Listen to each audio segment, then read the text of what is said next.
See? Told you they'd be here. Xavier! Oh, and Shiori and Farina too!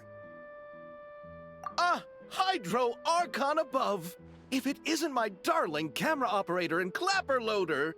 A very happy Fontanalia festival to you as well! I'm guessing you came back to celebrate with us? Yep, and help out too! Even though the last festival had some unexpected hiccups, making the film was still super fun. Since you're all here together like this, you must be planning on entering the competition, right? Of course! A celebration of the entertainment industry. No one who's anyone would choose to sit this one out. It only happens once a year, after all. Fontaine Fashion Week might be more my speed, but the film festival brings in a lot of orders and boosts brand recognition, so I wasn't going to miss out either. A few new awards have been added this year, too. Best Director, Best Costume Design, oh, and Best Camera Operation. Ooh, sounds like we've got work to do. Come on, tell us! What's Musketeer Pictures film gonna be about? Oh, about that. What's wrong, Xavier? What's with that look? Oh, man, you weren't scammed by some shady investor again, were you? No, even I'm not naive enough to fall for something like that again. Besides, thanks to the fine people here, Musketeer Pictures has more than enough funds to shoot without investors. And yet problems persist. Huh? What do you mean? Well, we were planning to replicate our past success and shoot a film based on a popular novel. But as we were holding auditions for the female lead earlier today, a striking young mademoiselle wandered in by accident. Her disposition was simply ethereal, the look in her eyes somewhat melancholic. Oh, I wish you could have been there. The awe I felt can scarcely be put to words. You had to be there, friend. No matter where she stood, it was as if her surroundings, even the air itself, turned into the perfect shot. Guess you found your lead actress, then? No, quite the opposite. My script is entirely unworthy of her. I fear it is. Nevertheless, I couldn't help but approach the mademoiselle to ask about her background and what brought her to Fontaine. What did she say? Sadly, she said her best friend was gone. After returning to her own homeland not too long ago, she decided to visit where her friend was from to remember them better. Oh, no wonder she looked sad. Yes, but that's when it struck me. Why not cast her as the lead in a film centered around her search for this old friend? Huh? You're gonna rewrite the whole script? But is there even enough time? Isn't the prep work super complicated? We might not finish. Think about the difficulties we faced with the two Musketeers.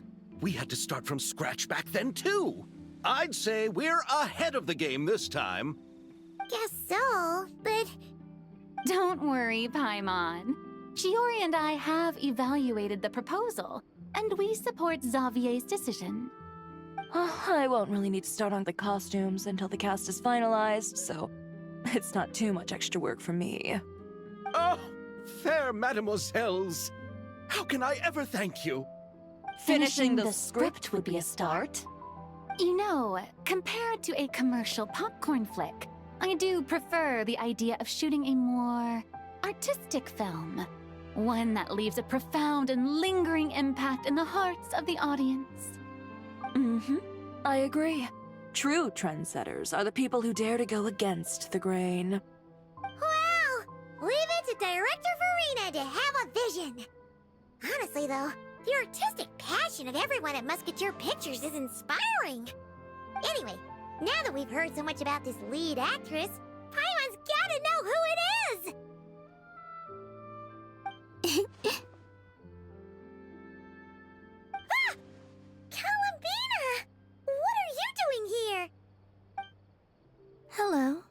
I was just walking past when I heard you talking about me, so I came over. Huh? You know Miss Columbina? Of course! Wait a second. Does this mean Columbina is the actress who inspired the whole rewrite? Yeah. Wait, so did you make the trip by yourself, Columbina? Yes. I mentioned how I wanted to visit other nations once things settled down in Notcry, remember? So I went to the curatorium to ask Never for advice. She told me about the film festival in Fontaine and said it might be fun to visit. I spoke to Lauma before I left too, and she thought it was a great idea to get out for a bit. It's just, I received quite different travel advice from the two of them. Oh? How so? Well, Lauma told me to go out and experience new things and make new friends. What a wonderful suggestion. That's how a trip should be. What about Nefer? She said, don't trust anyone and don't talk to strangers. Yep, that sounds like her. I can understand that too. It shows this Nefer cares about you a great deal, Miss Columbina. Yes, so I plan on combining their advice. All I need to do is turn strangers into friends, and then I can talk to them. Huh. That kinda makes sense, but also not. Hey, Chiori. Oh, look who's back. Happy Fontanalia Festival, you two. Oh, looks like we have a superstar in our midst. How about an autograph, Big Shot? Ha, very funny.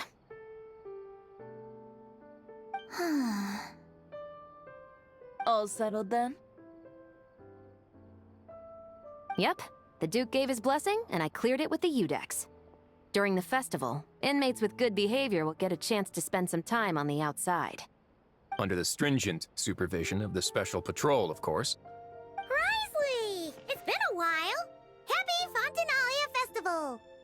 Does that mean Veronique and her brother will be at the festival? During a specific window of time, sure. Doesn't hurt to give the inmates something to look forward to.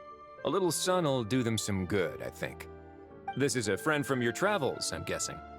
Thought I heard something along those lines? Right! We should make some introductions, huh? Chevros, Risley, this is Columbina. A friend we met in Notcry. Welcome to Fontaine, Miss Columbina. I bet the weather's been quite an adjustment. Yeah.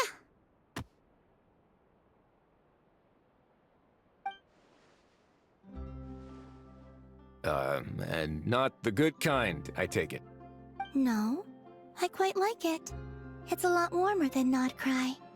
Then what was the punch for? Oh, should I not have done that? The flowers that bloom here are so vibrant, and the people are so kind. I just wanted to become friends as fast as possible. Ah, so that was meant as a gesture of friendship. Is that right, Miss Columbina? Mm-hmm. Isn't that what friends do? Right. Might have been a bit premature in this instance, though. Your friend here is quite the character.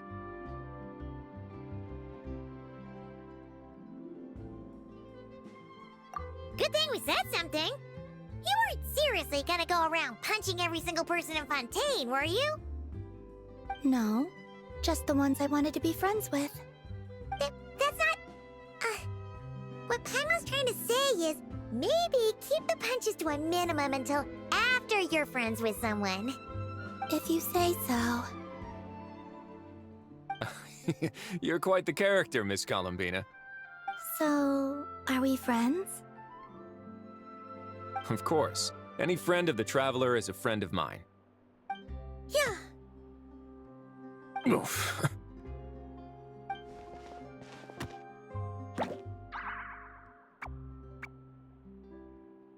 When it comes to friends, you sure know how to pick 'em. So Miss Columbina is the lead actress I've been hearing so much about. The whole thing about her aura is starting to make more sense. You gonna be part of the film this time too, Shivers? That was the plan. But now that Mr. Xavier has changed the direction, I don't think I'm in quite as many scenes. It's all for the best, though. A different crew asked me to help consult on some of their musket work. Oh, sounds like our trusty musketeer is as popular as ever. I'm just going where I'm needed. I'm more than willing to help with whatever this production needs as well. Ah, well, speaking of, would you happen to know if there are scenic locations around the court of Fontaine that other crews haven't booked? The festival's pretty popular this year, so there's not a lot left. You might just have to talk it over with the other productions and see if they'll let you squeeze in here and there. I see. Having trouble finding a filming location? Yes, we made a last-minute decision to go down a different route, so the indoor locations we reserved are no longer a good fit. And it looks like all of the best outdoor spots have been taken. You know, I might know a place. Good views, good atmosphere, and no production team has snatched it up. That sounds perfect! Where is it? You want me to reveal it just like that? Come on, let it be a surprise. As much as that sounds riveting, I think we should divide and conquer. You go do that, and Director Farina and I will take Miss Columbina around the city to discuss lighting and styling. Is that all right with you, Miss Columbina? Traveler? Yeah! Everyone here is our friend! So don't worry about a thing and just focus on enjoying your trip. Okay. All right, then the Traveler and I will go check out this potential filming location. It might even give me some inspiration for the new script. I'll leave this to the Duke then. Until later, everyone. Maybe we'll run into each other on set. Okay then. Lead the way, Risley! Paimon's not built for suspense. Let's get this show on the road! Who said anything about roads? Huh?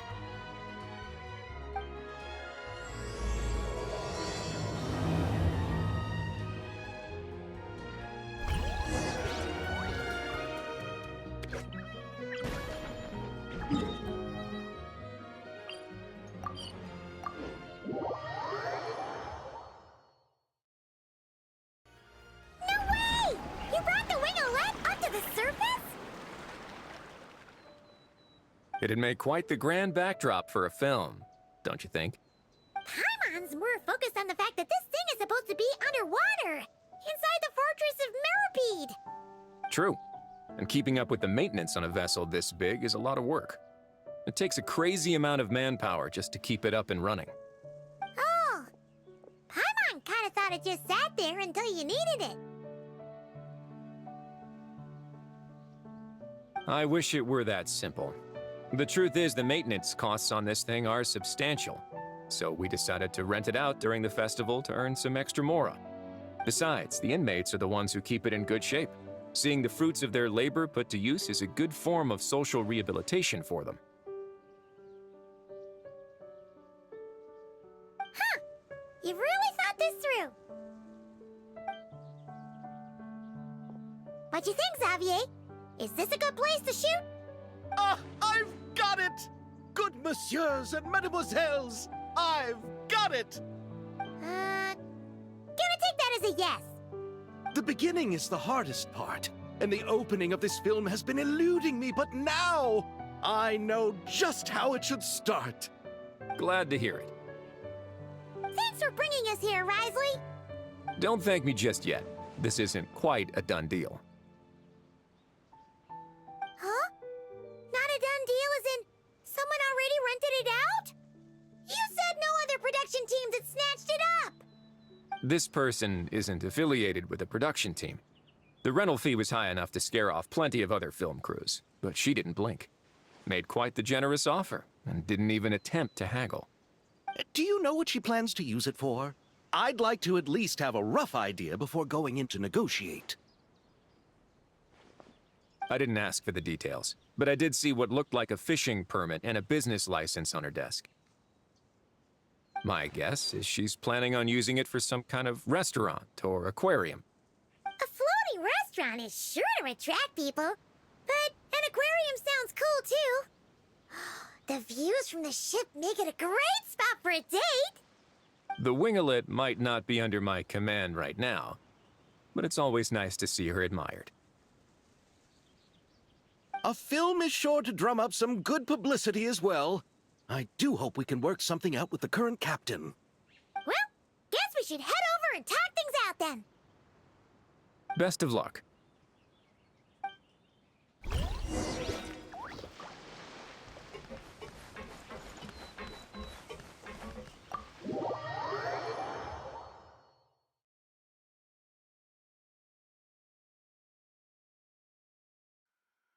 Wow!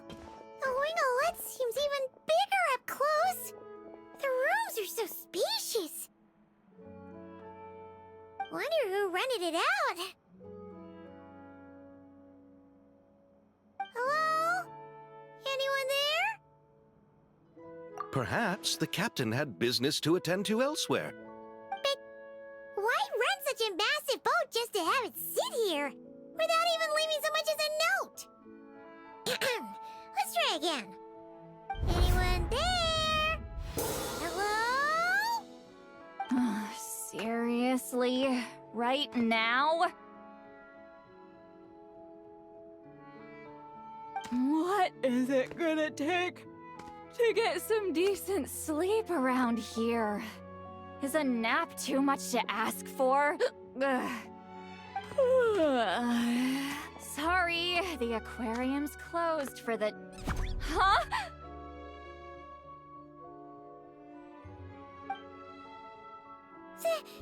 See Lolly? Traveler! Paimon! Hold on.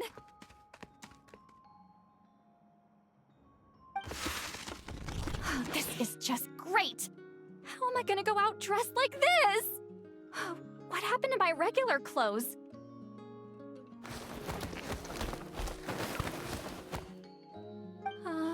The wash!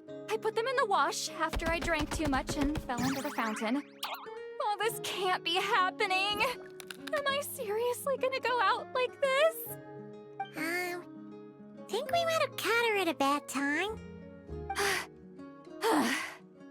See Lolly? I don't want to hear it. Hear what?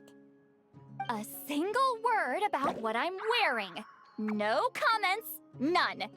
Is that clear? Oh, yep. Crystal. Huh? You think so? No, wait, I told you not to say anything! What was... Oh, his thoughts. I heard his thoughts. How could I forget about that? Oh, this is so embarrassing. I seemed a little too pleased to get that compliment, didn't I? Wait, the mind reading went both ways. Does that mean the traveler's hearing all this too? You clearly did! Huh? What did we do? Paimon's not following. Nothing. It's nothing. Let's just move on. Did you need something? You're not here alone, I see. Hello, I'm Xavier, a film director and producer from Fontaine. I meant to introduce myself sooner, I just didn't want to, interrupt.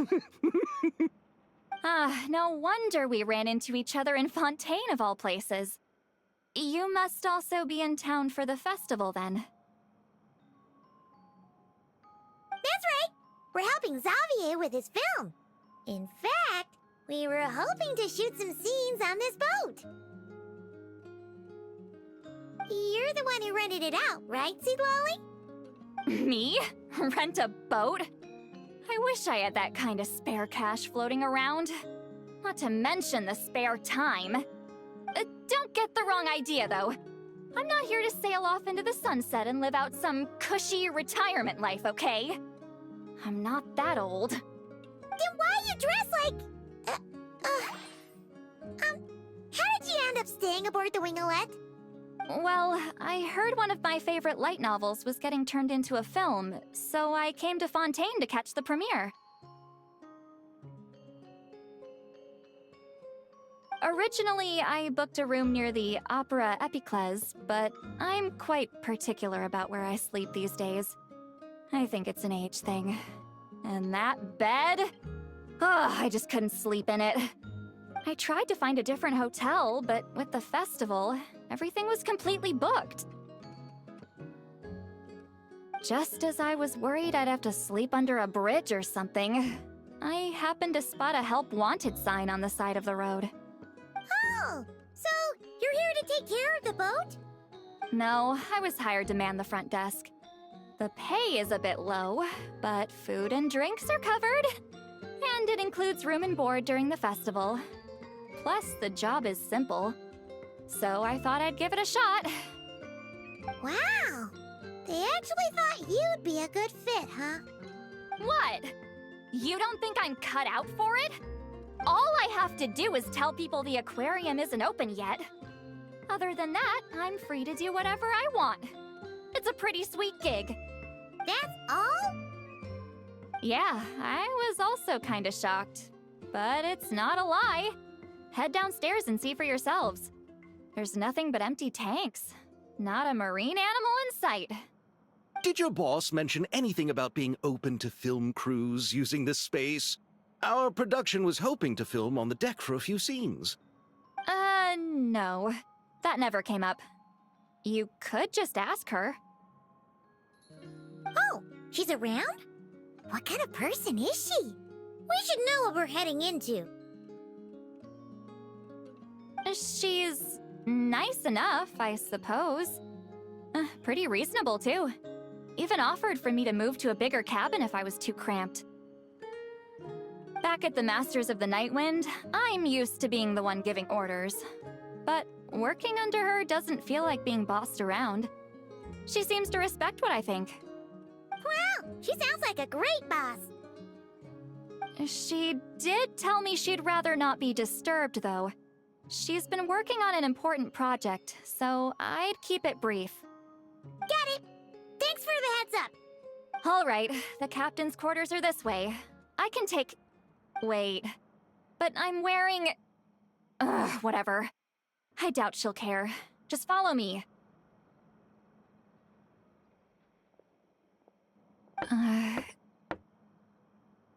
Miss Guillotin? These visitors were hoping to ask you about something.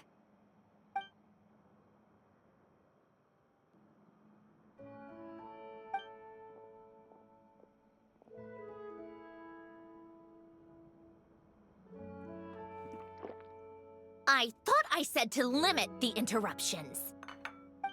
Just tell them the aquarium is still...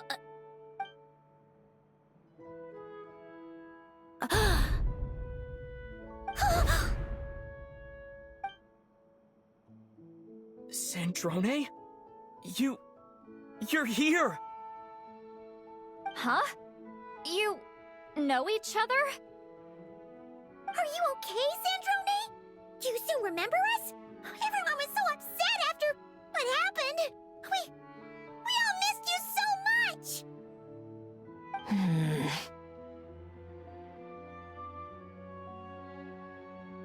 Miss Seat Lolly, why don't you escort this gentleman to the reception area for a cup of tea? I have something to discuss with these two in private. Ah, I see. Right this way, Mr. Xavier.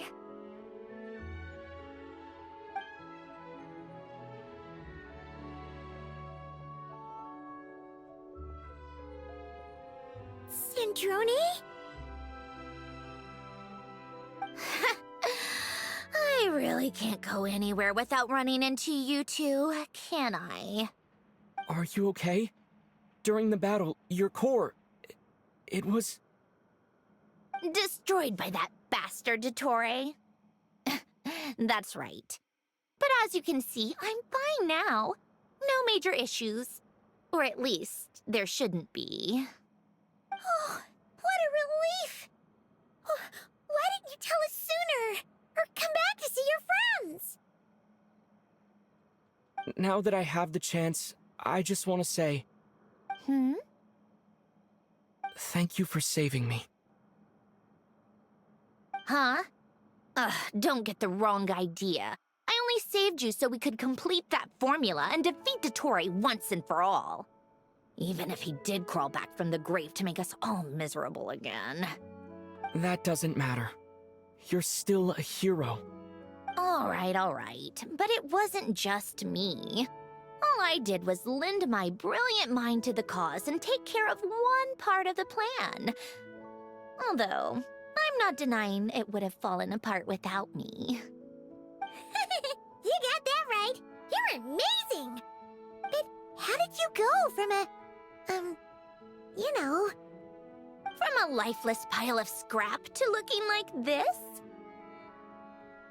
Well, my mom was trying to put it a bit more gently, but yeah.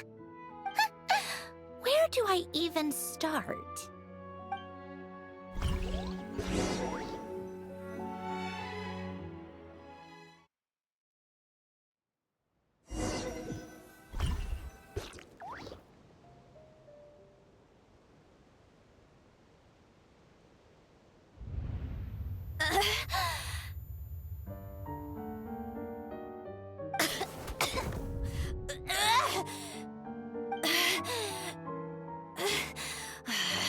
Curse it all! Where am I? Did we do it? How much time has passed? I'm not in one of that lunatic's experimental labs, am I? Wait, Fontanian decor. Books from the Research Institute. Phew. One thing at a time.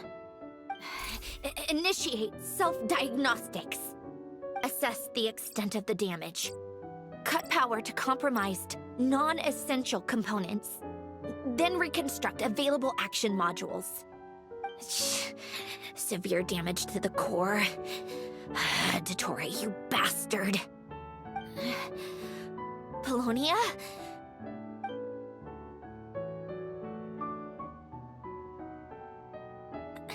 Polonia, wake up! Activate!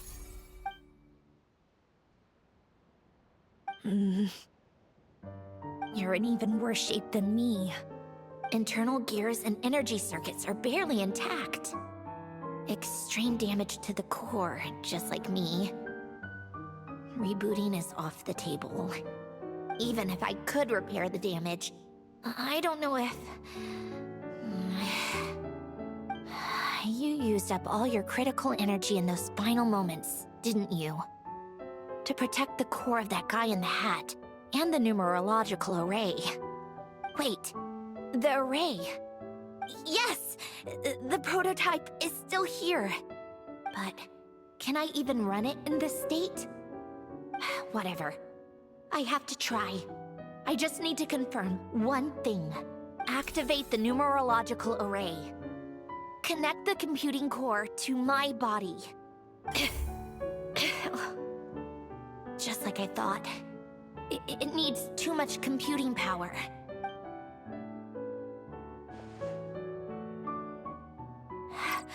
Cut off power supply to all functions except the thinking module.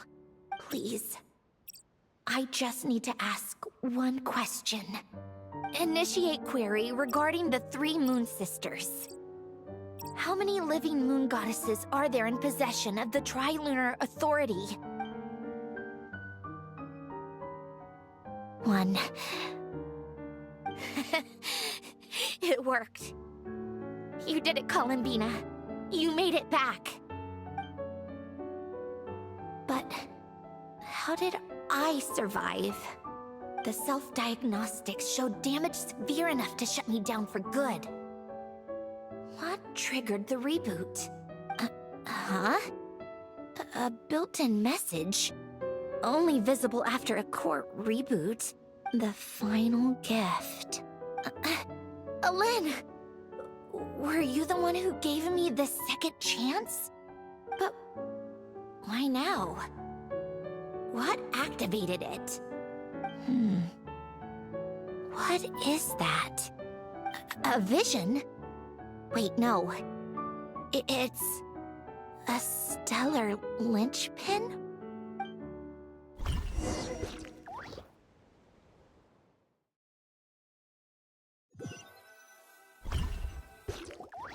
A stellar linchpin? What's that? You can think of it as a rare kind of vision. As for what causes one to manifest, well, that's still unknown. But in Snezhnaya, or in Afatui's research at least, it's believed to have some connection to the third descender. The third descender? We knew his remains were used to create the Gnosis, but this is the first we're hearing about a stellar linchpin. You knew about the remains? Right, of course. Look who I'm talking to.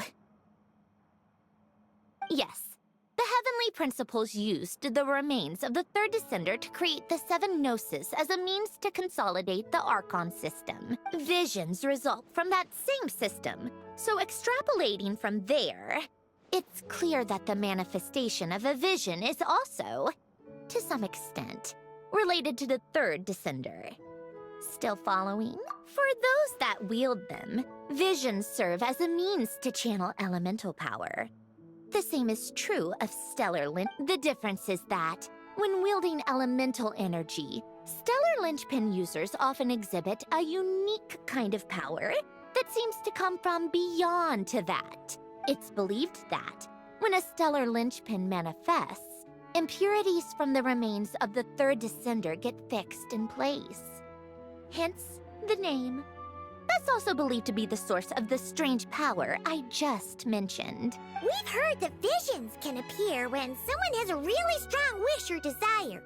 Stellar linchpins sound kind of similar, so does that mean... Huh? Oh, don't look at me like that.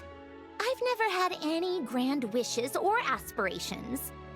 Just a list of things that drive me up the wall. So if you're asking why this thing appeared, I have no clue. All I know is that without it, the gift Alen left me, this built-in second chance, never would have triggered. The damage to my core was too severe. But thanks to the stellar linchpin's manifestation, it did trigger. And after my core rebooted, I was able to repair the damage to my body. I also managed to import the numerological array, along with some of Polonia's surviving algorithms, into this form. Wait, does that mean Polonia is... Yes. Unfortunately, Polonia is... beyond repair. Oh, we're so sorry to hear that. But you also mentioned something about a final gift? Yes. Alen often spoke to me about wishes and desires when he was alive. I suppose he thought there might come a day when I wished for something, and was willing to sacrifice my own life to fulfill it. So he left me a chance to start over. No, never. Alen once said I was his proudest masterpiece.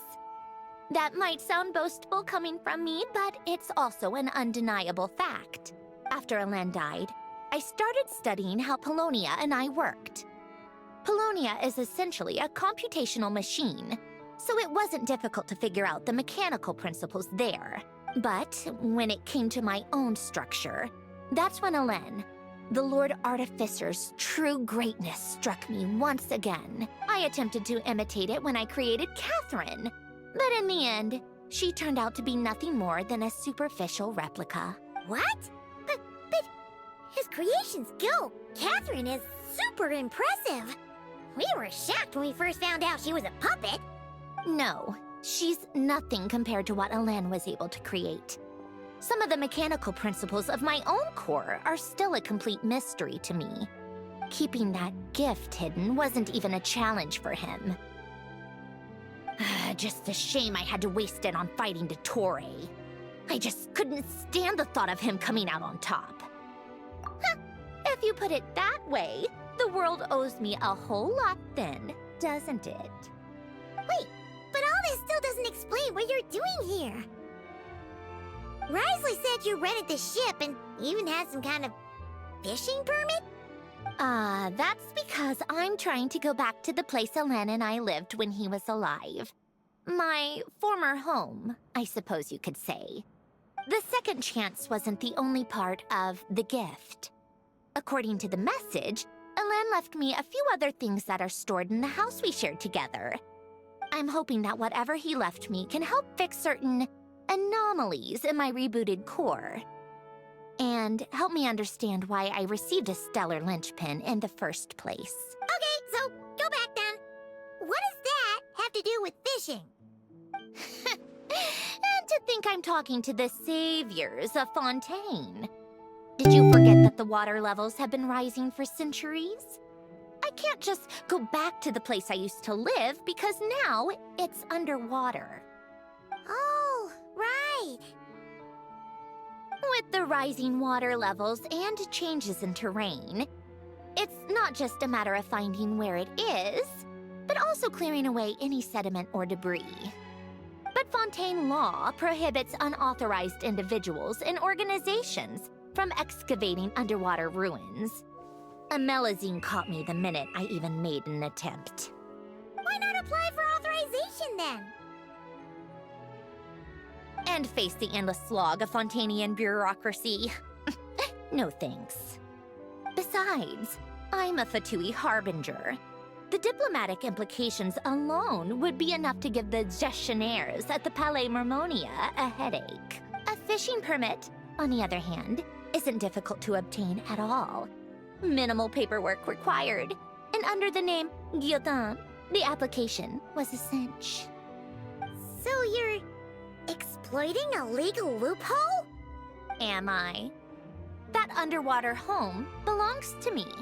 If I happen to chance upon it while doing some fishing, what's the issue with that? Of course, I do have to catch some fish to put in the aquarium, just in case the gestionnaires come to check up on things. That's also the reason I hired someone to man the front desk. Huh? But isn't that kind of a waste? You went to all the trouble of getting a business license and rented out this giant ship just for show? If you want to run an aquarium that bad, be my guest. Use the facilities however you want. I'm certainly not going to stop you. All I want is to go back home and see what other gifts Alen wanted me to inherit. Hold on. Enough about me. What are you two even doing here?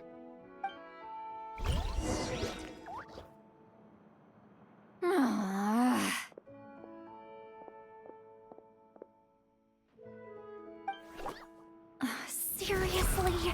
They've been in there forever. The reaction when they saw each other was strange, to say the least. You're lucky I was nice enough to leave the room and give them some space. Back in the Masters of the Nightwind, I'm the one who gets to kick people out. I just want to know what they're talking about. Should I cast a little No, what am I thinking? I'm Granny Eastley, the great shaman of the Masters of the Nightwind. I can't do something like that. This is just ridiculous. Making me wait out here for so long? Where's their respect for their elders? Oh, here they are. Were you back there arguing or something? What took you so long?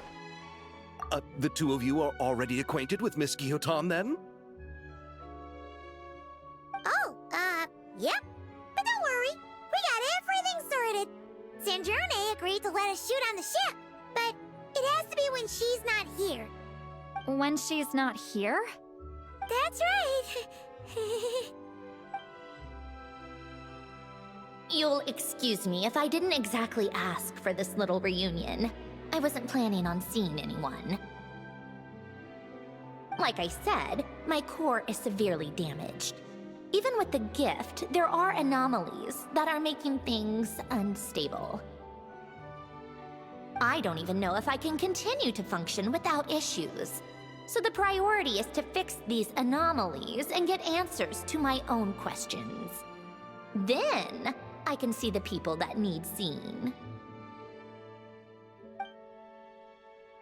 Anyway, just let Sandrone know when you plan to film Xavier, and she'll, steer clear. I do hope I'm not causing Miss Guillotin too much trouble. No! She just wants to keep a low profile for her own, complicated reasons. She doesn't want anyone else to know she's here. Understood. I'll be sure to keep that in mind. Oh, and see Lolly? Huh?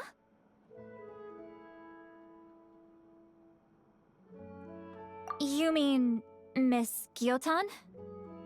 What does she want? Oh, please don't let it be about the pajamas. What? The 7th of the VIII Harbingers? Why are you telling me all this? I asked the Traveler about you, and I've decided it's best to be open in this instance. I can understand if you would rather not work for a Harbinger.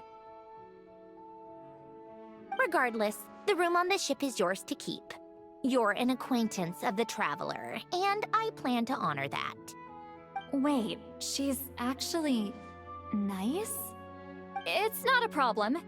The captain also worked for the VIII, and he helped Natlan a great deal. We know that there are good people among your ranks. Besides, I've been around long enough to know what it means to earn one's keep. This isn't Natlan, and I don't expect special treatment. Besides, sitting at a desk isn't exactly back-breaking work. I appreciate that perspective, Great Shaman. Seat Lolly. Just call me Seat Lolly. That title makes me sound so... old. Well, Seat Lolly, the Traveler and I are looking for something, so we'll be heading underwater together soon. I'll leave the ship in your care while we're gone. Together? How often? Not too often. We're heading out in a bit, but I'll be available if you need something. You couldn't, go alone? I wanted to, but he was concerned about my physical well-being. So he offered to come with. Guess my mental well-being means nothing then. Huh?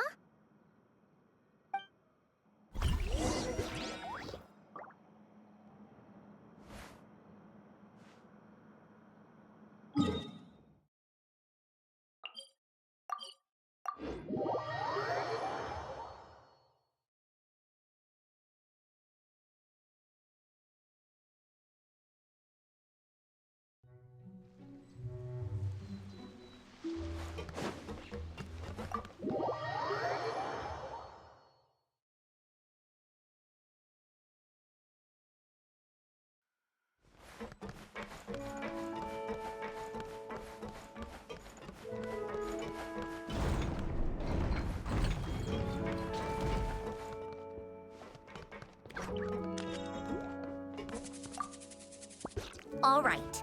Our first stop is the Barrel region. After Alain left the Fontaine Research Institute, he lived in seclusion somewhere around there.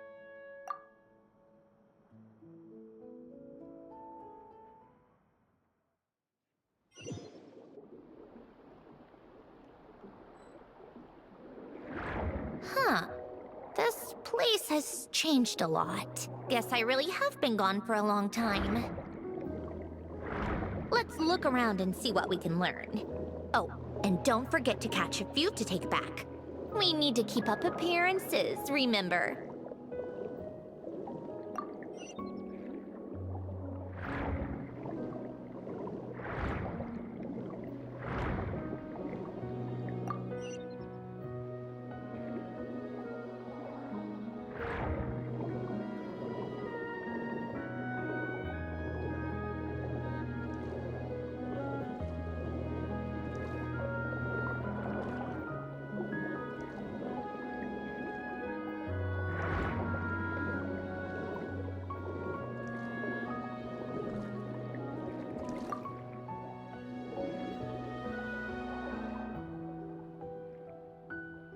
Poisson isn't too far from here, right?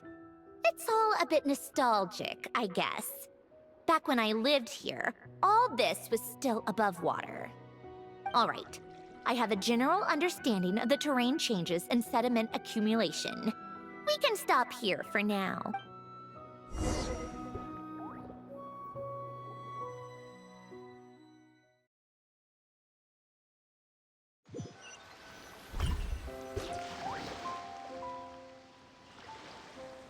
That went smoother than expected. I appreciate the help. No problem. You doing okay though, Syndrome? Seeing your home look nothing like you remember, that can't be easy. I'm fine. Times change. People change. That's the one thing you can actually count on. I made peace with that a long time ago. You should head back and put them in the aquarium tanks. We finished ahead of schedule, so your crew is probably still on the ship. I'll follow in a bit. Right. Xavier said he was gonna test out a couple of shots. I'm sure. I want to take another look around on my own. Okay then. Want us to let you know when the filming is done? No need. Columbina relies on Kuvaki to perceive her surroundings. In Nodcry, her senses are heightened because Kuvaki is everywhere. But here, as long as she doesn't activate her abilities, her range of perception should be equivalent to an average person's line of sight. I figured that out back in Snezhnaya. That's oddly specific. I have hiding from her down to a science. So, what? Things might be a bit different now that she's merged with the Moon Sisters, but I doubt there's been a drastic change. The point is, you two can head back. Don't worry about me. Okay, if you say so. Come find us on the ship if you need anything.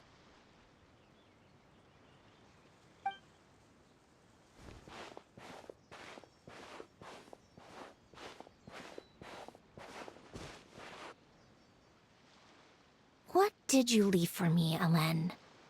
Did you know I would come back? Or did you make it so I would have to?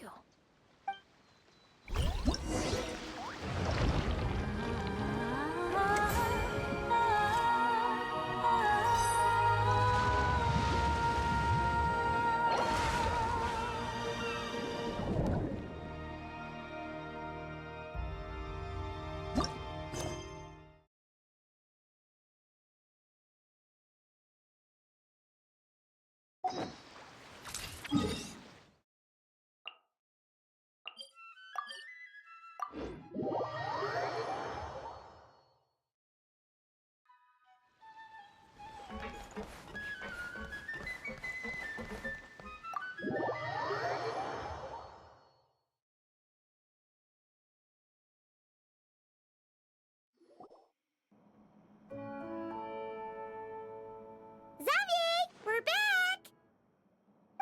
Shh! Quiet on set! They're filming over there. Oops, sorry.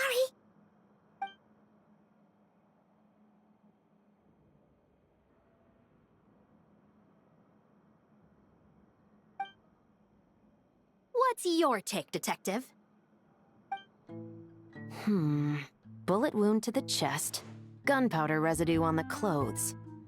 The victim must have been shot at close range. You think it was someone they knew? Yes. It's possible the suspect arranged for them to meet at this very spot. A reasonable deduction. But you're overlooking a crucial clue. What? The victim's pocket watch is missing. And cut! I think we got it! Good work, everyone! Phew, finally. Acting was nerve-wracking for me when I first tried it too. Just loosen up, and you'll get used to it in no time. Chevres! Charlotte!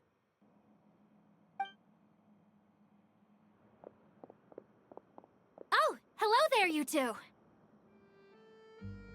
You're filming here too? So Charlotte's crew must have been the one that asked you to help out, huh, Cheverus? Yep. They heard about a potential filming location and wanted to come check it out. But when we got here, your crew had already beaten us to it. Luckily, Xavier and our director, Lapine Pauline, go way back. In the end, we agreed to just share each other's filming locations. Considering all the last-minute changes, that's just what Musketeer Pictures needed. For sure! Based off the scene just now, you must be the star of the film, Charlotte! You bet! This detective costume really suits me, don't you think? Oh, for sure. You're already right at home lurking in the shadows taking pictures of this and that. Add a notepad and you're practically method. Thanks, Miss Chiori. I appreciate the compliment. That didn't sound much like a compliment to Paimon. So this is a film set? It looks like a very happy place. This must all be quite new to you, Miss Columbina. Yes. I watched a few films with a friend once, but she thought there was no point if I wouldn't open my eyes. So she stopped inviting me. Looks like I missed out on a lot. True, but being an actor seems like a tough job. Huh? Most people would swap lives with an actor in a heartbeat. The lifestyle is so glamorous, and the pay is more than generous. But they have to act out lives that aren't their own, with the whole world watching on in judgment. If they don't do it justice, it must feel like they're letting people down. That's exactly how it feels. This young lady has quite the unique perspective. Well, that's true. But these actors are here because they want to be and they think it's fun. Most of them, at least. Not to mention, the film we're shooting is based entirely on you, Miss Columbina. You just need to be true to yourself. I don't have to pretend to be someone I'm not? Not at all. Authenticity is what we're after. For example, this first scene opens with you on the boat, sailing to your friend's homeland. You just need to think about that moment in the story and picture how you would feel. Oh, okay. We're all here? Wonderful! Let's head to the deck and get shooting. Oh, and this is for you, dear Paimon. Your clapperboard. Whoa! Is this the same one Paimon used for the Two Musketeers? The very same. I saved it just for you. Thanks, Xavier! Feels like being reunited with an old friend. Of course! That said, I have a different job in mind for you this time, Traveler. Our film is focusing on a single protagonist, so conveying the subtle changes in her state of mind is of the utmost importance. In addition to the actor's own performance, another way we can convey that is through lighting. Huh? But there's already a lighting specialist, isn't there? Yes, but it's clear the Traveler and Miss Columbina share a deep bond. You might have a better chance of understanding her frame of mind in certain scenes. Oh, that makes sense. So, what do you say? Willing to take on the role of lighting specialist? It's settled! I leave the job of translating our leading lady's inner thoughts in your capable hands.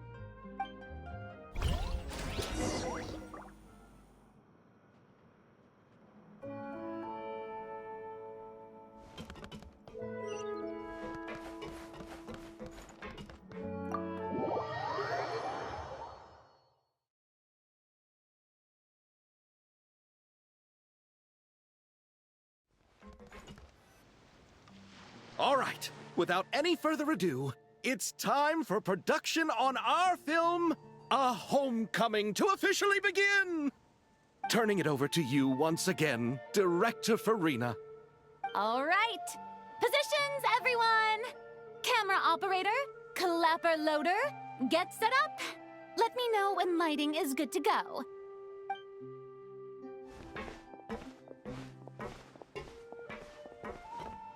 All you need to worry about, Miss Columbina, is hitting your mark.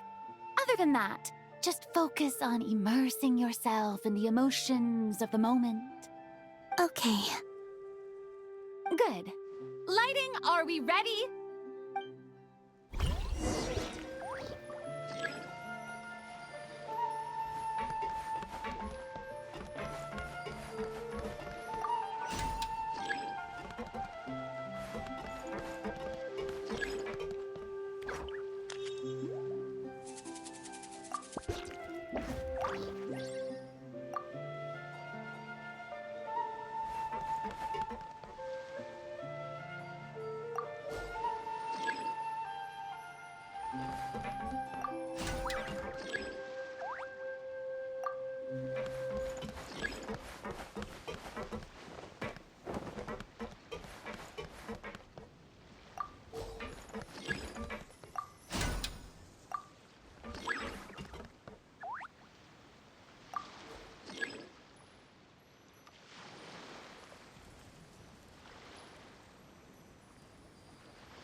Ready.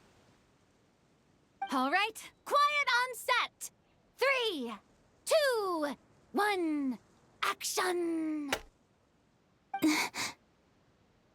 This is her homeland. Columbina. Cut! The emotions I'm looking for were definitely there. Let's just try to keep it a bit more natural. Oh, but definitely keep that gesture at the end. I loved how real it felt. You looked genuinely moved. All right, if you're ready, let's go for another take. Miss Columbina? That presence. It kind of felt like... Sandrone?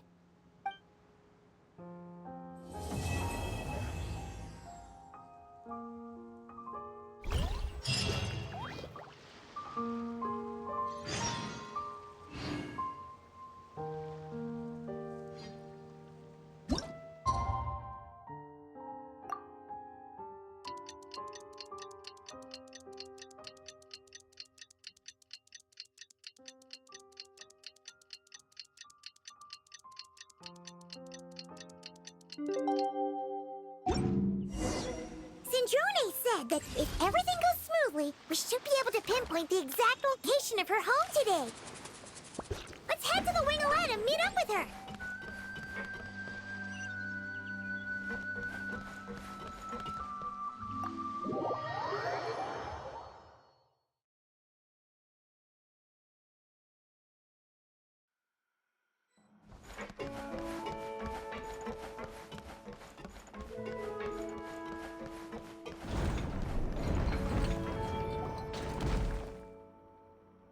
Ah, you're here. We should get going then. Xavier and the others should be filming soon. How's it going? Have you managed to figure out the location of your home yet? I've narrowed down a few potential locations. We just need to take a sample from each one. Once the equipment analyzes them, we should know the exact location and where to find the entrance. Great! We should get started then.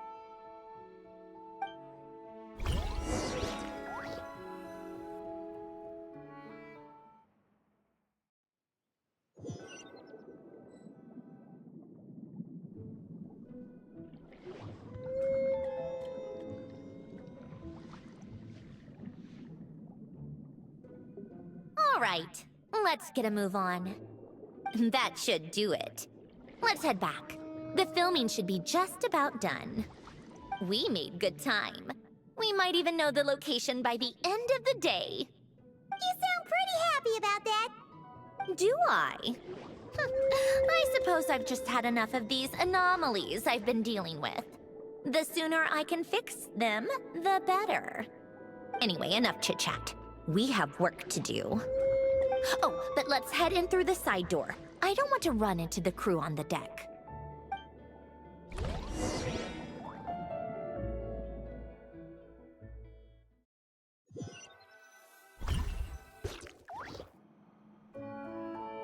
All right, now we just need to wait for the results.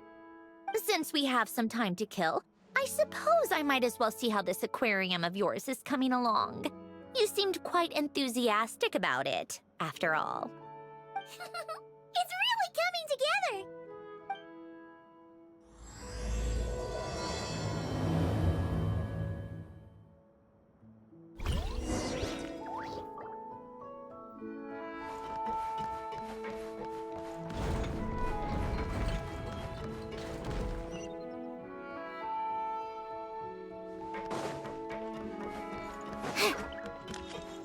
Take a break.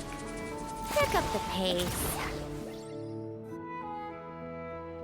Oh, kind of impressive, actually. These must be the ones we caught the first time we went underwater. Like it? It's fine, I guess. Nothing special. Come on! It sounded like you really liked it just now! You're that proud of it? Is this a sense of accomplishment or something? Well, yeah. And it's pretty! You know it's gonna be gone soon, though, right? What do you mean? After the festival, this ship will be returned to the fortress of Meropide, and this aquarium will be no more. So? So, no matter how much work you put into this place, once the festival is over, it's all just going to disappear. But not making the most of it when we have the chance is an even bigger waste! But if you know it's all going to be gone one day, why even bother? Well, because... Because you still get to keep the things you gain along the way. And those are things that can never be replaced. Doesn't that make losing them even harder? Well, if you put it like that... But the happy memories we make along the way last forever! You just have to take a more... glass-half-full perspective. Not to mention, everything we do here is gonna be on film, so it'll still live on in some shape or form. And when you look back on it, only happy memories will come to mind? Exactly! So it's about finding joy in the process itself. Traveler! You're back already? What's wrong with that? You say that like it's terrible news or something. How did you get here? I didn't see you on the deck. Oh, never mind. We need to help Miss Guillotin hide ASAP. The crew is heading over here to shoot any second. What? They should be done by now. There was a mishap earlier that cost them some time. I was waiting on deck so I could warn you the minute you showed up. Anyway, you should head back to the captain's cabin right away. They're gonna be here any minute now. Ugh, finally! That's a wrap for the scenes on the deck. Wouldn't have taken half as long if the wind hadn't snapped our equipment in two. Uh-oh! Too late! Change of plans then. You'll just have to hide. Hide? And where exactly am I supposed to do that? Oh, there's a box over there! You can get in that! Huh? You expect me to... Do I need my makeup done for the next scene too? For the love of... Let me see. Maybe just a quick touch-up. Huh? Traveler and Paimon? What are you doing here? I thought you took the day off to take care of something. Huh? Oh, well, it didn't take as long as we were expecting, so we came back early. What about you guys? You're still not done shooting for the day? No, we ran into an issue that, set us back. It meant Miss Charlotte's crew wasn't able to wrap either. We both still have scenes to shoot in this aquarium. Oh, That's not ideal. For several reasons. Let us help then. The sooner we wrap, the sooner everyone can get some rest. All right. Thanks, you two. Miss Charlotte's crew can go first then. If I'm not mistaken, you still have a night shoot later. Thanks, Director Farina! Of course. Fellow artists should help each other out where we can. Agreed. Well then, camera, lights, get set up. Actors, give your lines a quick once-over. Let's try to get this in one take.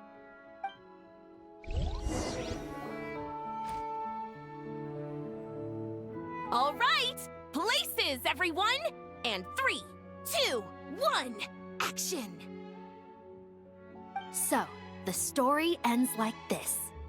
But when Duke Saint Germanus departed, he clearly said that everything was beyond redemption. Huh? That sounds familiar. Wait, it's from that novel I came across while researching the numerological array. He's only a genius when it comes to mechanics, and everything else, he's just an ordinary person. Huh? What was that noise?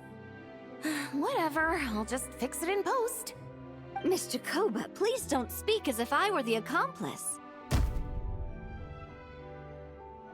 Not so hard. This box isn't sturdy enough for that. This is why I keep saying, don't put too much trust in Clockwork Mecha. Unlike humans, machines don't have a heart. A heart? That's right. It's what's on the inside. It's also referred to as someone's soul, or likened to free will. You can think of it as a person's core, what makes them unique. In general, though, people don't believe machines are capable of having a soul. You said my emotion module was faultless. It is, but that's not quite the same thing. Do you think I have one then? A heart? I don't think so. I know so. The question is, do you recognize it within yourself? That's where you're wrong. I can't believe this. Forcing me to hide in a box and listen to this drivel. Me. In the end, clocks tick through tranquil years. Fish swim in crystalline springs. No matter how grand a dream is, it will fade away like this. Forlorn, wordless, silent. And cut. Whew, that was a long one. What did you think? If she makes them do another take, I'm going to flip her lid. And not just the one to this box. Well, there were some weird audio things going on, but acting-wise, it was great. It's a keeper. Perfect! That means I can get out of this box. It's our turn. Camera operator, set up for the next scene.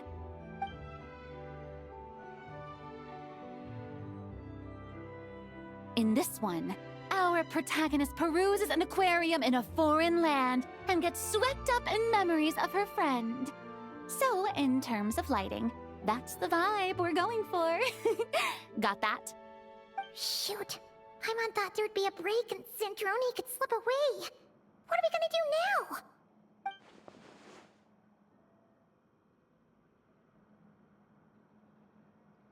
break a leg! Yep, we're headed off to shoot our next scene.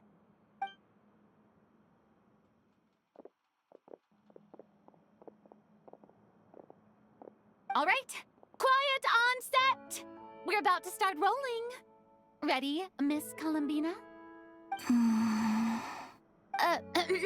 Miss Columbina. I think she would like this. Quick, we should roll on this. It doesn't forage with the others, or prey upon its smaller kin. Instead, it remains where it is, cradled in the coral's quiet beauty, as though the raging cyclones above are of no consequence. And yet, she still stood before the cyclone in the end. So I think that story has it wrong. She is no different than us. She has a heart. Columbina. Hmm?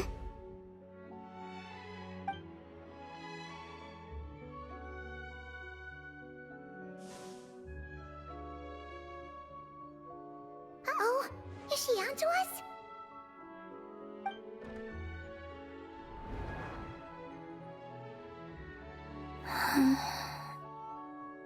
What is she doing? Cut! You okay, Columbina?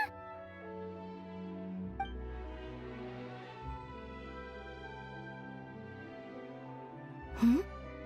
Oh, yes. I just thought...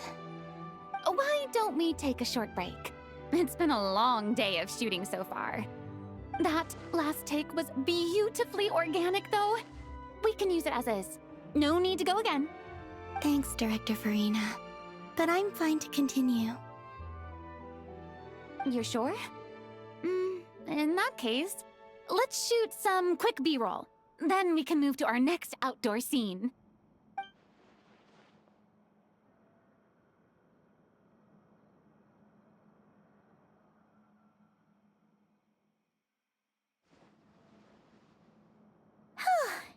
We're in the clear this time.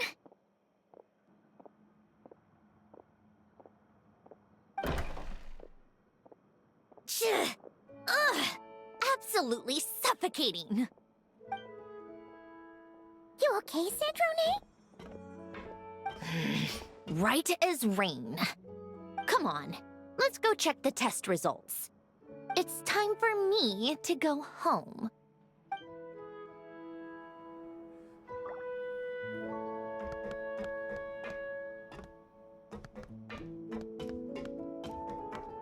Pick up the pace.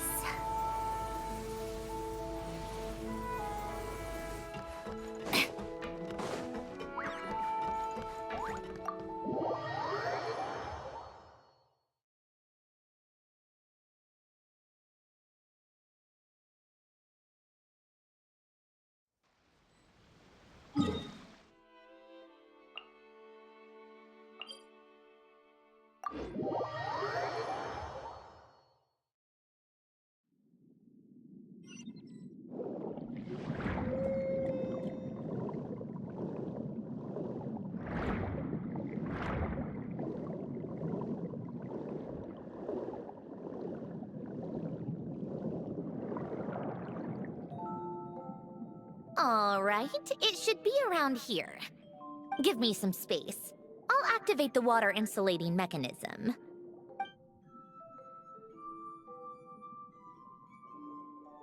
The what? Alain, much like Renee, had long predicted that the water levels in Fontaine would rise. Thanks to his expertise in mechanics, he was able to implement a few simple measures to protect our home from flood. I told him there was no need, that I would just move when the water rose too high, but it would seem he knew a day like this would come.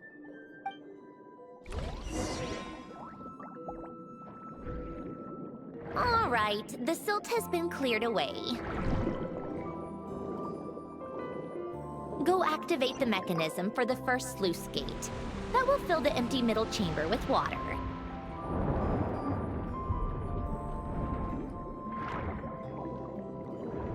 All right, now turn on the drainage mechanism in front of the second sluice gate, and this chamber will become empty once again.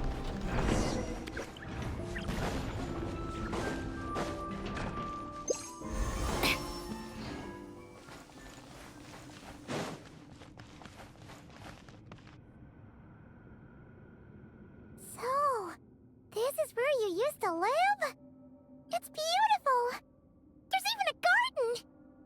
when I lived here, it was my job to tend to the potted plants and flower beds. Still growing strong even after all this time. Who would have thought? If the weather was nice, I would take Alen out in his wheelchair and we would go for a walk. Before long, we started bringing Polonia along too. Come to think of it, I was the only one who could get around easily back then. Polonia always got stuck at some point, and it was up to me to launch a rescue mission. Happy? I suppose they were. Uneventful, but pleasant. Repetitive, but peaceful. It was like living in a world where time didn't exist. Of course, that was all just an illusion. Death still awaits all of us at the end. Oh. All right, enough standing around. Let's head inside.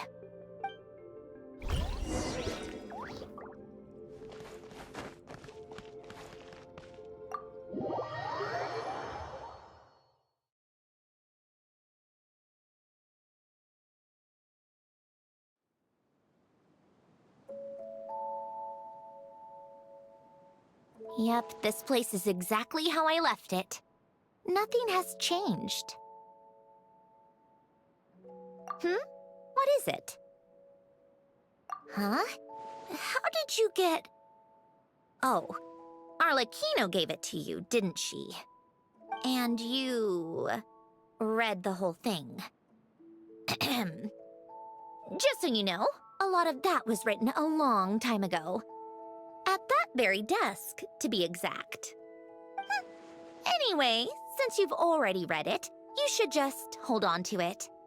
I can always start a new one. Well, feel free to look around.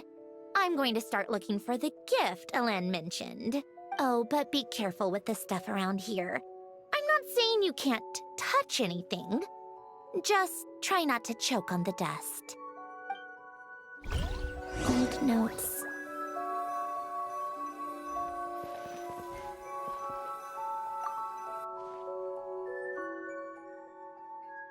Oh, these are some of Alen's drafts from his later years. Just casual doodles, really. And these are just some unimportant letters. I couldn't be bothered to sort through them before I left.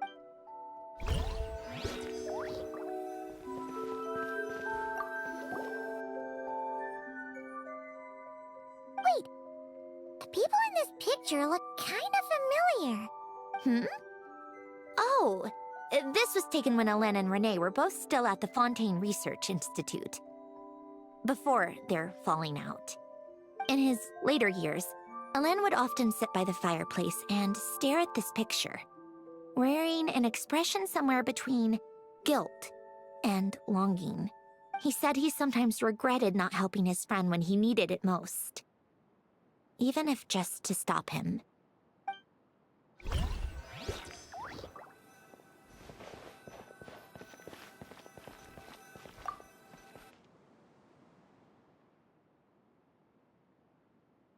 Oh, I played with these when I was little. During the first few months after I was created. I mean, at first, Alen and I would play together, but it didn't take long for me to become unbeatable. So, Polonia and I played together instead. Yeah, these don't look like Paimon's kind of games. Logic and math puzzles? Those happen to be my specialty. It's been so long. What do you say? Should we play a few rounds? Let's go with this one. The gears on the left are stacked from largest to smallest. The goal is to move them to the other side in the fewest number of moves. Just remember, you can't stack a bigger gear on top of a smaller one.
Looks like it took you a few extra moves.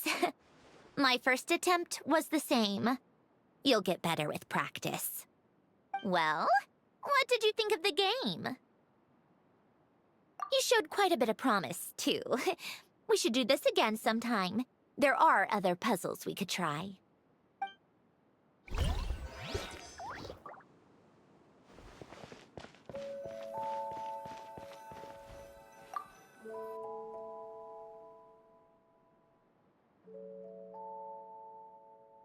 This was Elaine's workbench. Later on, of course, it became mine. It's where both Polonia and I were brought to life. Before Elaine was bedbound, this is where he would teach me about mechanics. I would sit and listen, chiming in with questions here and there. Later on, when he got too sick, I took over and would work on Polonia here. Wow! This house is filled with so many memories! It's so cozy and charming! You should have seen it in its prime, when people actually lived here. A lit fireplace, a steaming cup of coffee. That's the real deal. You know, we also used to have a mechanical piano that Elaine built. Ooh! How chic! Elaine never played it much.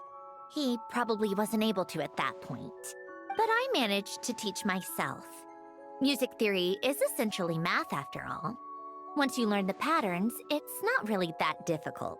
I loved perusing Elaine's collection of classical music. The chords and harmonies felt like individual mathematical puzzles. It was fascinating. So I did some composing as well. But as Elaine continued to deteriorate, even the sound of music began to grate on his nerves. So I got rid of the piano. Aww. Back then, I assumed a piano was like an ordinary clothing rack, commonplace in every home and easily replaceable. It was only after I left that I realized how hard a good piano is to find. Enough about that. Elaine's gift should be just in here. The only things undisturbed before I left were a few of his personal belongings.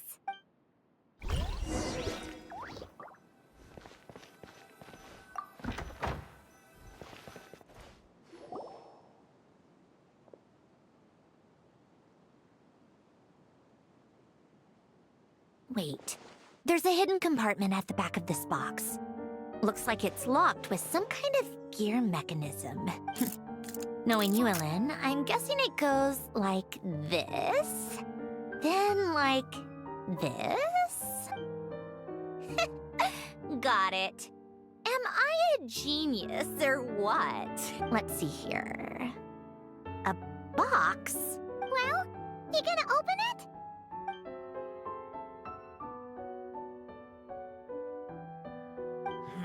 It's heavier than I was expecting.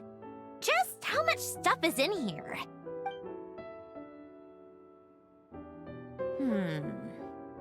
A letter? And a bunch of junk underneath it. None of it seems that important. Wait a second. This should be it. A cube?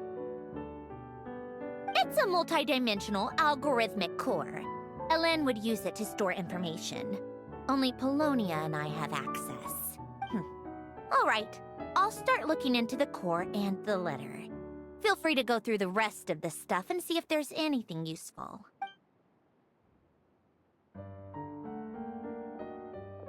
Okay.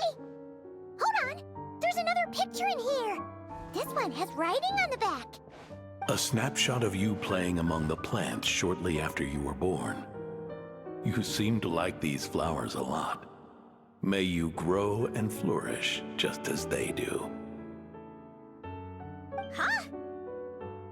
Wow! Look how happy you are in this picture. You've changed a lot since then, huh? What's that supposed to mean? Just that you come off kind of aggressive sometimes. Or, you know, annoyed at everyone around you. Well then, people should stop being so annoying. It's not like I'm the one with the problem. Of course not. something else. Looks like a piece of paper torn out from somewhere. Today, I solved another math puzzle and made a breakthrough on a construction problem the Institute has been stuck on for years. Am I a genius or what? No, wait, that's From now on, I should have people address me as Her Highness the Clockwork Princess, Unraveler of all reason. No, nope. No more of that. I thought I tore this page out.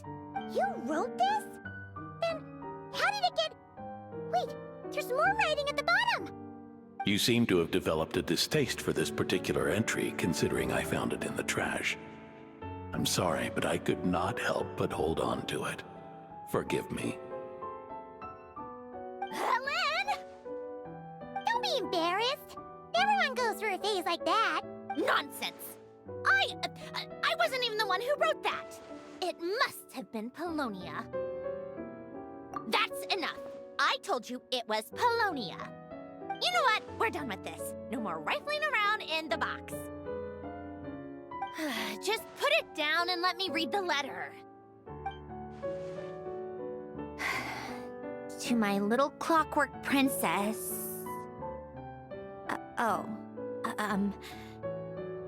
Not another word. Got that? If you're reading this,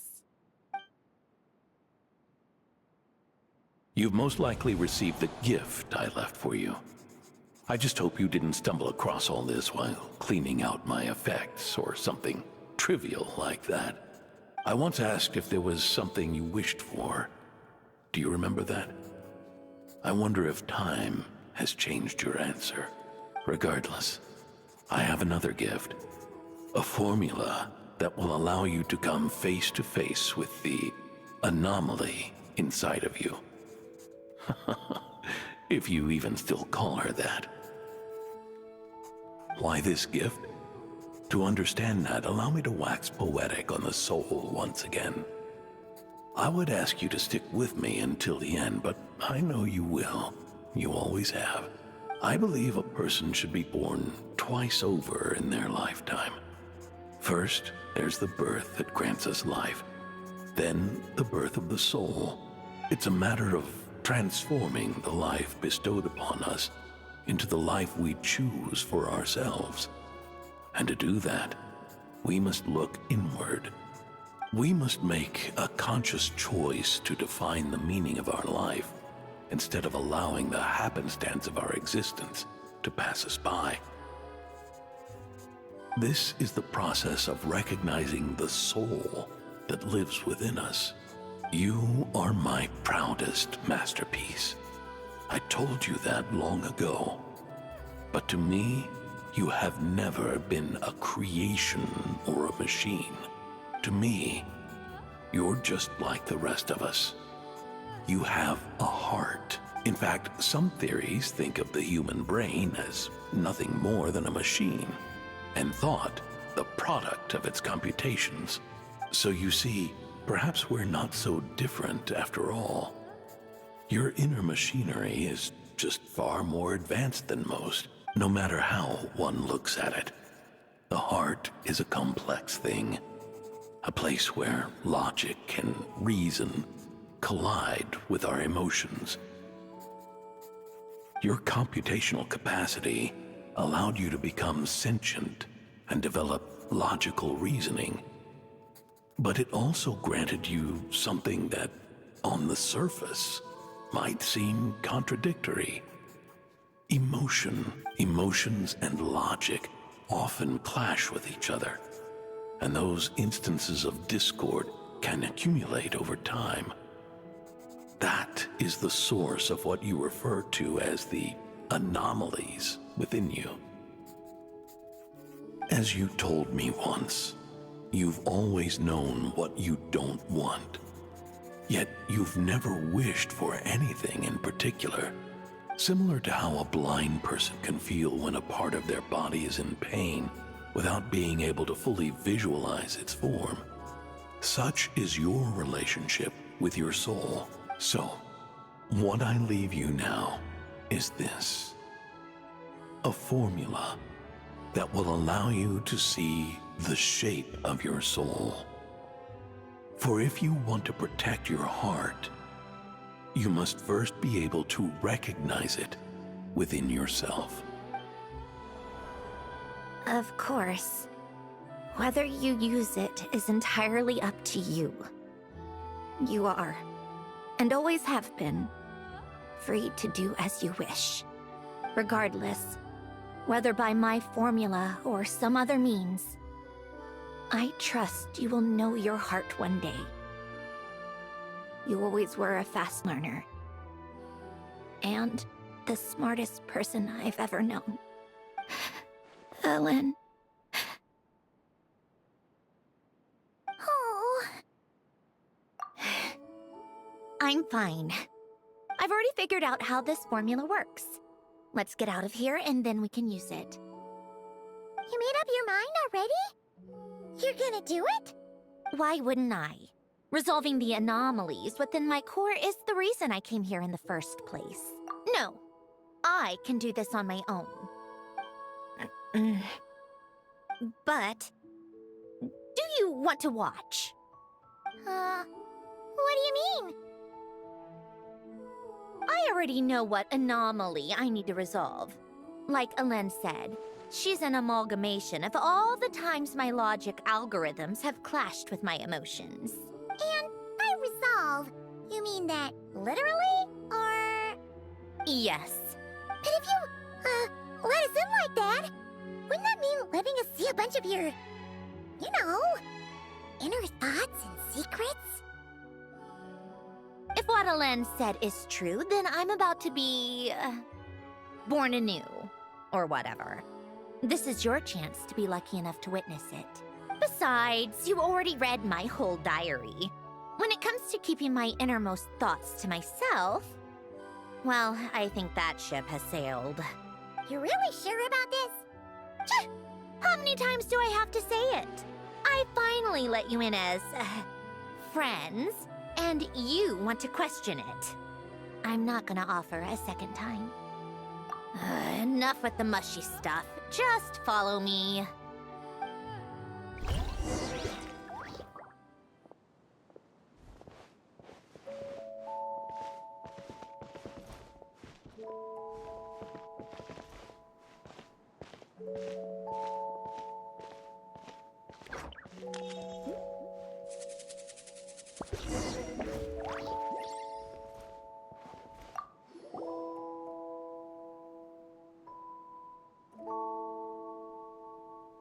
Right. With the numerological array, I can construct a simple formula that will allow you to experience what I see and hear in real time. Oh, just like St. Lolly's scent-sharing technique. Been there, done that. Huh! Sounds like that shaman has some tricks up her sleeve. The arcane and the mathematical are both fundamental laws of this world. Being able to achieve a similar result through both isn't surprising. Anyway, let's get this show on the road. But no comments from the peanut gallery, okay? I know I offered, but I still don't want any interruption.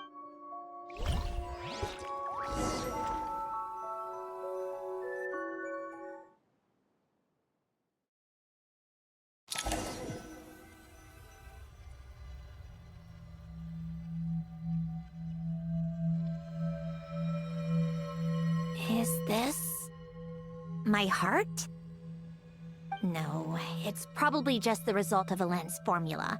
A space dedicated to resolving anomalies. Huh. But it looks like the walls are all... mirrors? You made it. About time. Is that me? From the past? You just spoke of anomalies. Well, here I am. What happens when emotion contradicts reason? Shall we sit down and talk?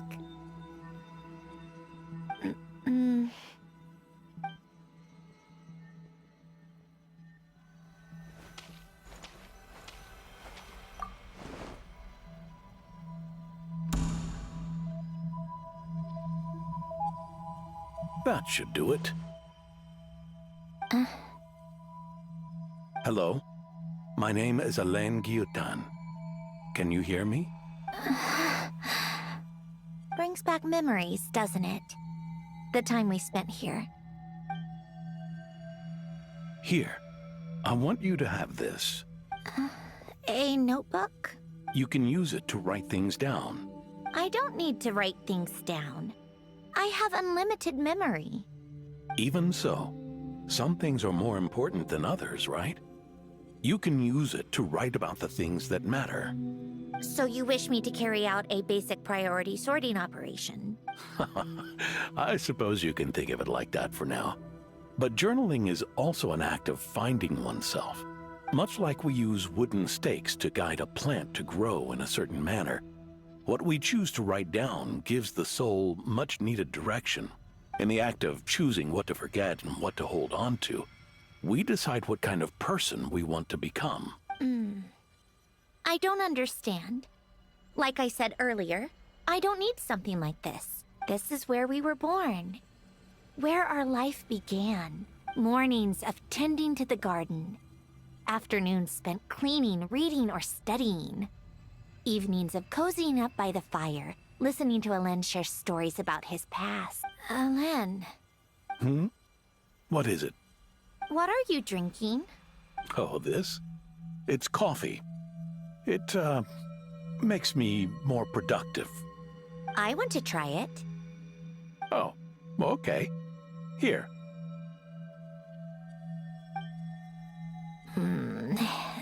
Bitter. Speaking of, why did you design me with senses? Taste, smell, touch. Well, I'm not quite sure. It just felt like the right thing to do. I suppose I hoped you might have a life of your own one day, and that you deserve to experience all life has to offer. Oh. Still bitter. But the smell is nice. I thought those peaceful days would go on forever. You know that's not possible. Maybe. But how was I supposed to know the end was just around the corner? That was just bad luck. Was it? Well, it certainly became a pattern, now didn't it?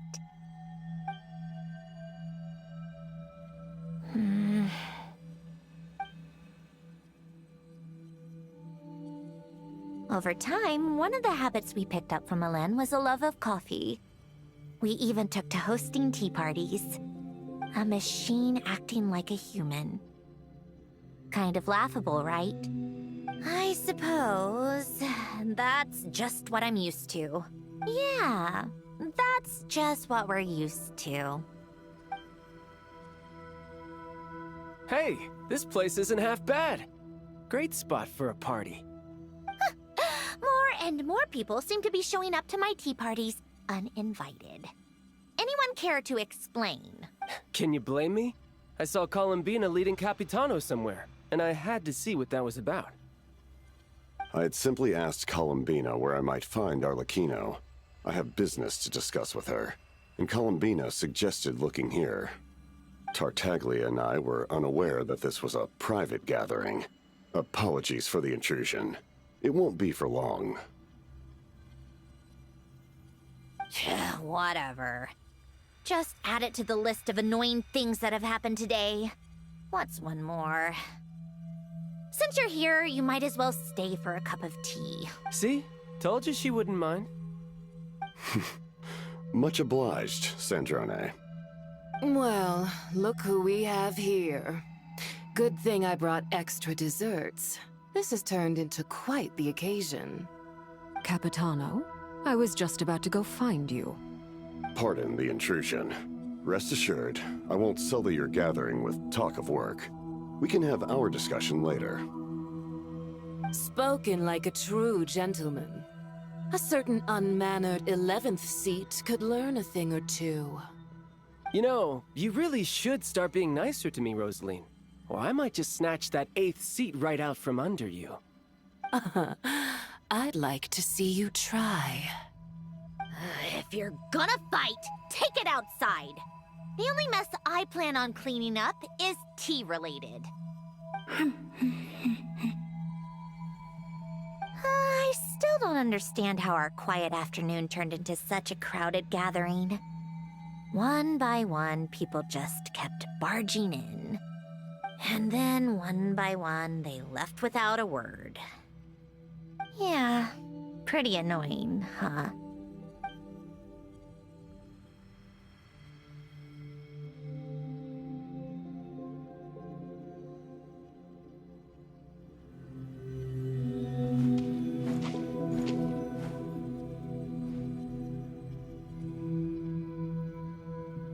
Of all my days with the Fatui, the times I spent with you, Arlecchino, and Rosaline, they were my favorite.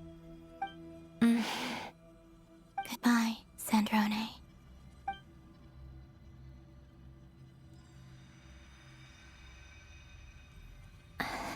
Don't go, Columbina. We should have just said that. Why didn't we? If we had, would the story have had a different ending? She couldn't stay.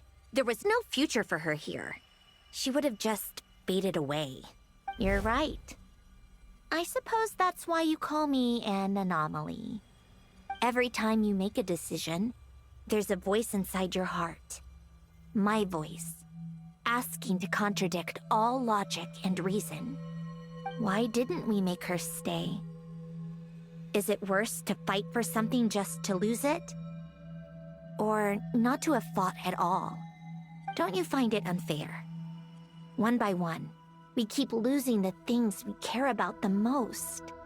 But in the end, whether I want to fight for something or cry over all we've lost, you just push it down and pretend not to hear.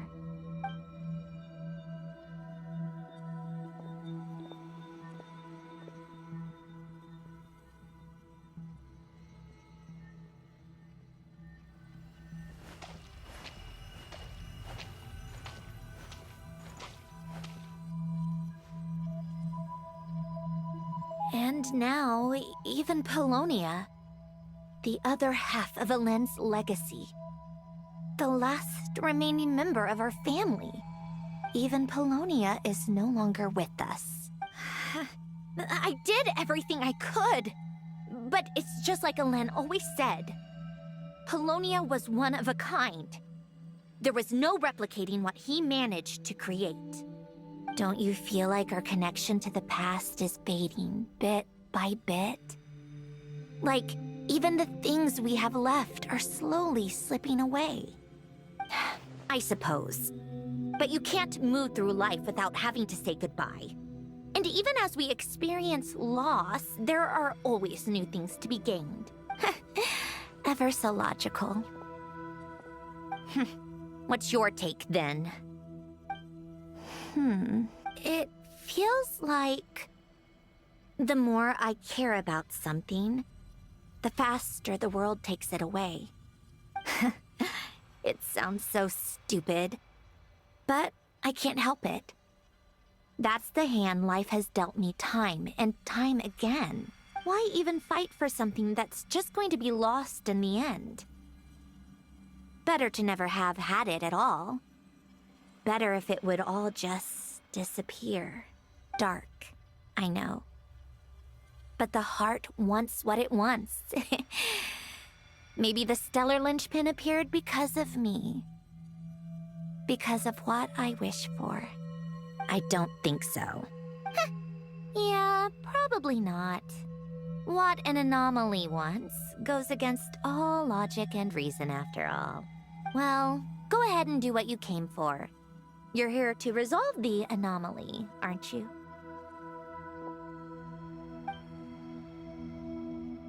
Yes. What's it gonna be? Keeping me imprisoned here like before? Or eliminating me entirely, like debugging a code? That might actually be a mercy. I don't care. I just don't want to experience the pain of loss ever again. Go ahead. I'm ready.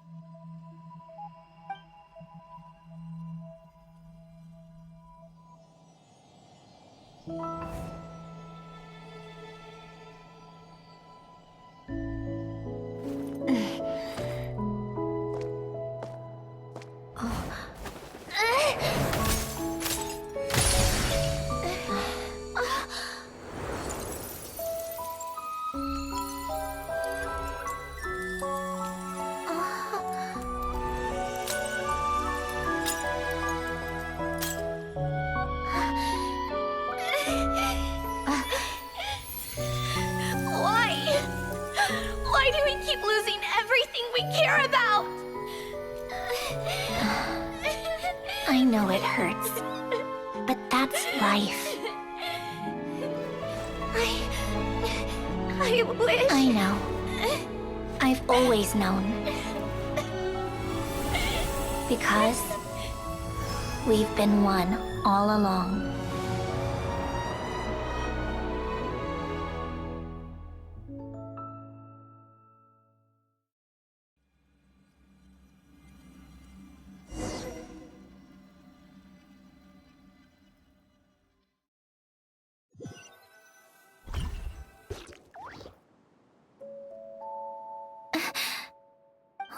Sandrone? I'm fine. It's okay to cry, you know. Cry? You've gotta be kidding me. Save the comforting for someone who needs it, Paimon. The emotional side of my core algorithm. My emotion module has always been fully developed and operational. Elen tried to tell me that too. I've just chosen to ignore her voice all this time. I suppose. Huh. Come to think of it, it's kind of like the aquarium on the ship. The aquarium? The old me took one look at it and saw something I would inevitably lose. So I stopped putting in the effort. Then, one by one, the fish all swam away, and the place became even more bleak and depressing. Pretty pathetic, right? Don't say that. A lot of people would feel the same. It just shows how much you care about what you have. Now? After seeing what you've done with the aquarium, I have to admit, I think it's beautiful. It's, like you said, we get to keep the things we gain along the way. And those are things that can never be replaced. Because we choose to hold them in our hearts. Well said. Besides, I've already died once. I'd be stupid not to make the most of this second chance. Right. Earlier you, or your inner self, mentioned something about her wish. What was it? You think that's something you can just ask and I'll tell you? Think again. I may have accepted my emotional self, but I'm not about to go all soft and mushy on the inside and pour my heart out. That said, taking a step in the right direction couldn't hurt. Starting with cleaning some old aquarium tanks of my own. Huh? Metaphorically speaking, I mean. Come on, let's head back to the ship. I need to talk to that shaman.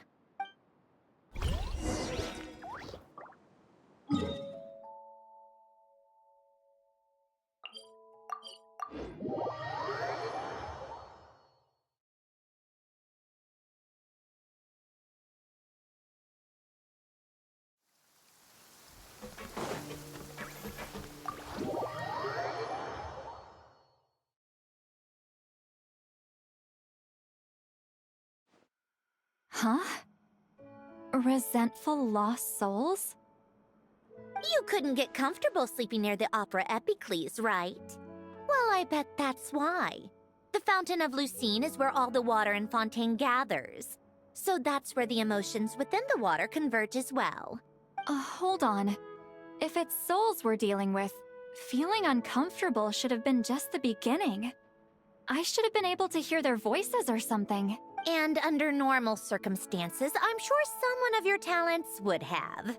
The problem is, these souls are no longer complete. Remind me how they ended up like that again?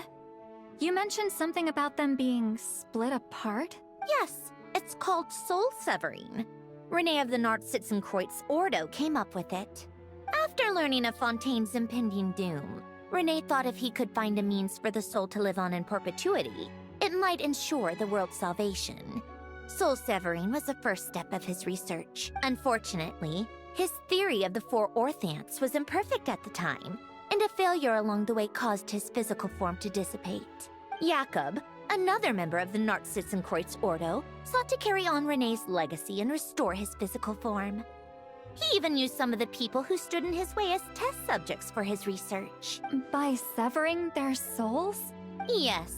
After Renee successfully awakened, the two continued their research, and all the severed souls ended up merging into Renee's consciousness. After you saved Fontaine by turning Fontainians into true humans, these souls returned to the ley lines. But the souls severed before Renee awakened had nowhere to go, doomed to forever wander the waters of Fontaine as listless spirits. Almost as if they exist outside the bounds of this world. Unrecognized by the ley lines or fate. No wonder I couldn't sense them.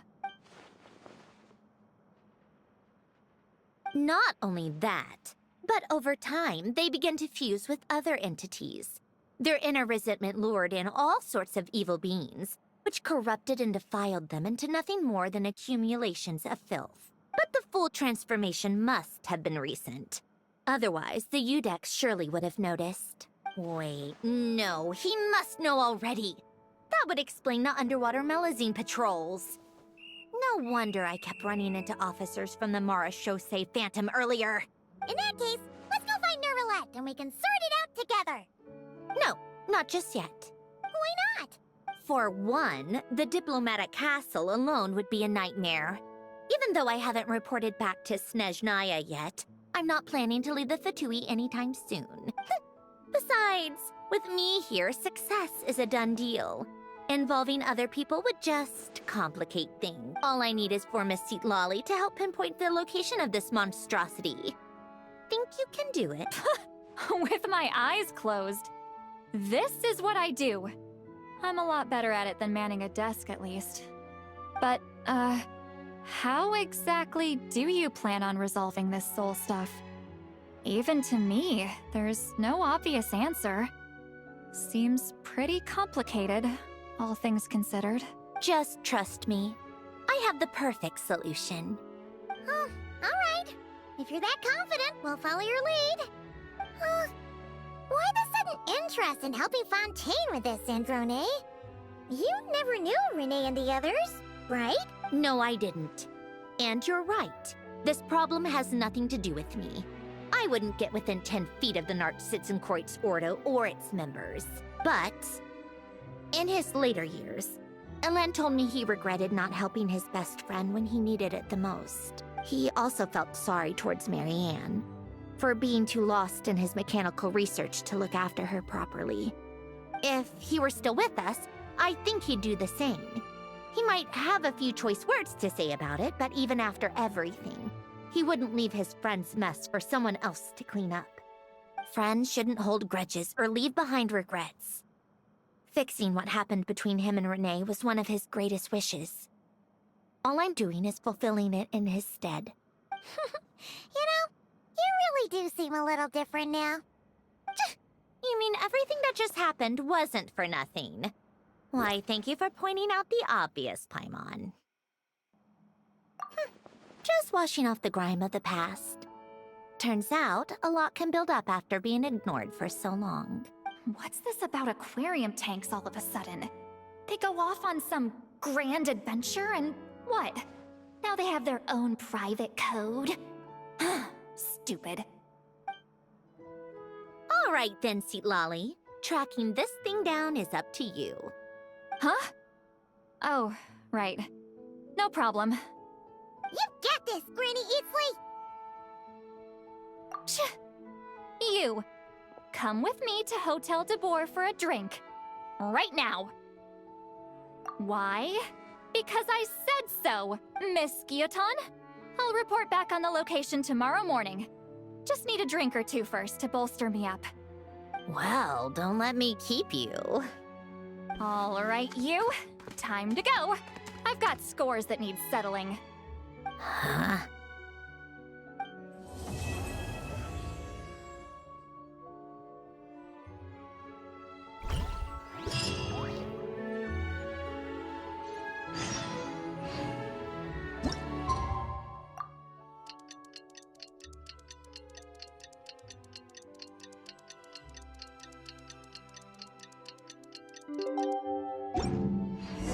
Time to meet up with Sandrone!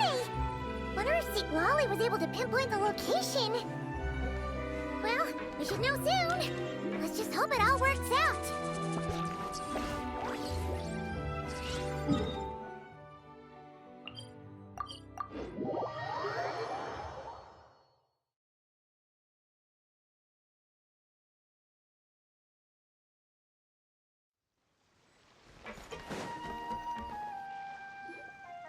See, Lolly sure drank a lot last night, huh? Wonder if she's even awake. Good morning. Columbina! Oh, you sure know how to make an entrance. What are you doing here? We just finished filming a last-minute scene, so I came up to get some fresh air. The others are still down below discussing what the final scene should be. You mean, how it should end? Yes, they're torn between whether the heroine should reunite with her old friend or not. Ah, because the whole point is that she came to her friend's homeland to search for her, right? Oh, Paimon almost forgot the plot! Yes. Director Farina and Miss Chiori think a tragic ending where the two never meet would be more poignant. But Director Xavier thinks having the two reunite would make for a more touching and heartwarming ending. Me? I'm not sure. On a personal level, of course I want to see her again. Of course I want to experience that moment where we reunite. Even if it's just for the cameras. But that means an actor would have to take her place. And that makes me feel... Oh. Huh? Yeah, don't look so worried. Making a film is supposed to be fun. Besides, it's all gonna work out. You can trust Paimon on that. Work out? How? Well, you know.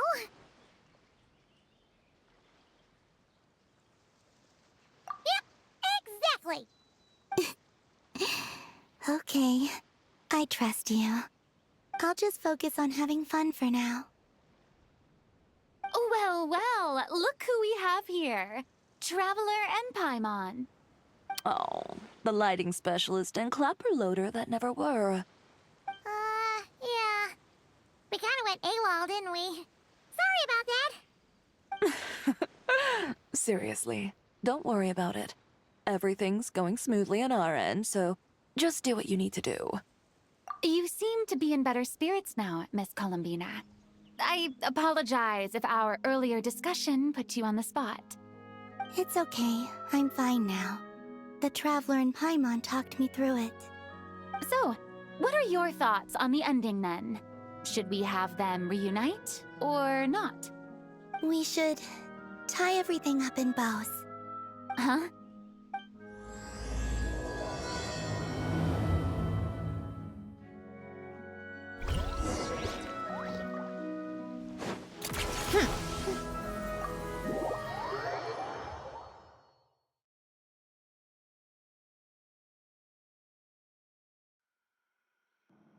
Lolly, we're here. Oh, right on time. Well, yeah. We weren't the ones who drank our weight in alcohol yesterday. What? Are you suggesting Granny can't handle her liquor? It takes a lot more than that to get me drunk. Really? 'Cause, you stopped making sense after a while. Did I? Huh. News to me. I didn't say anything too crazy, I hope. Let's see. You spent half an hour bad-mouthing Auroron, half an hour complaining about work, an hour talking about light novels, and, Paimon kind of fell asleep after that. Are they gone? Oh, the crew? Yeah, we bumped into them on the deck, but they just left. Wait, but now that everything with your core is sorted out, what's stopping you from seeing Columbina? She misses you a lot. I just want to deal with this mess first. Besides, this is a perfect chance to make her jump for once. I have to plan it out more. But enough about that. Were you able to pinpoint the location of our target? Of course. When Granny Eatsley promises something, she delivers. Great, let's see. Morte region. Wait, this is the Tower of Gestalt. The place the souls were severed. Is that the source of the resentment? Or is it the Narzissen-Kreuz Ordo in general? Let me come with. This thing's movement isn't fixed. If it's not at this location when we get there, I can use a ritual to summon it. You've already gone to more than enough trouble. I don't mind. These old bones have nothing better to do anyway. Summoning a spirit isn't going to do me in. Besides, if I don't go, they'll just have more inside jokes I can't join in on. All right then. I appreciate it. Ha! There's no time to lose! Let's head out!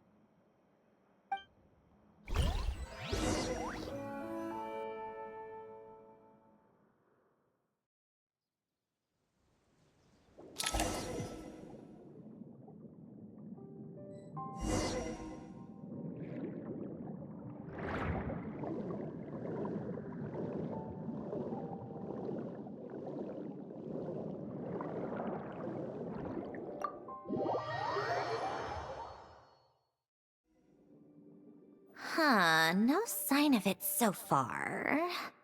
Should I start the summoning ritual? Let's drain the water from this floor of the tower first. It'll make it easier to move around. Wait, we can do that? Of course. Alan and Renee both saw the future that awaited Fontaine, and even shared a few methods for waterproofing buildings. The principle behind it is... not important. Just unlock the mechanisms in the order I tell you.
Ready?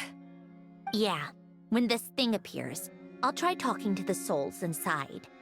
But more than likely, they've already been driven to madness.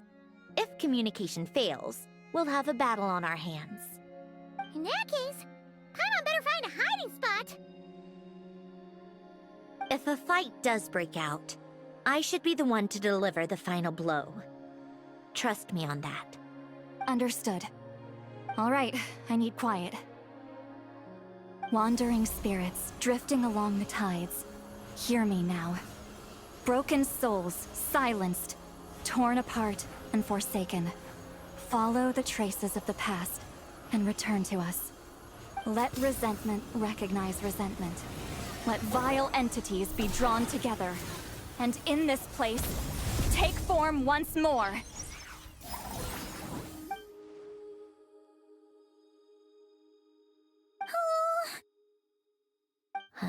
What now? Is that it? This is exactly why I deal in math, not magic. How are we supposed to know what stage the spell is at? It's like there's no logic to speak of. Mechanical science is so much easier to...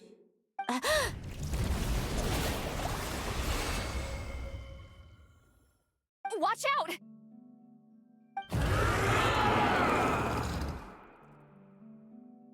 Hey, you! Or whoever's inside of you. I need you to listen to me. I'm a descendant of Fontaine's Lord Artificer, Hélène Guillotin. I can make you whole again and return you to the ley lines. You just need to work with me here.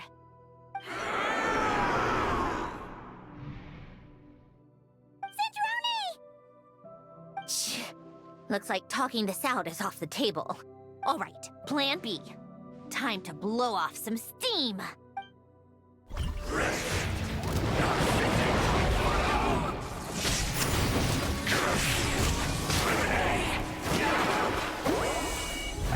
You're cursing out the wrong person!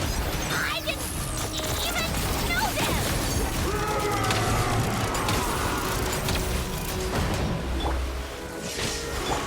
How tiresome.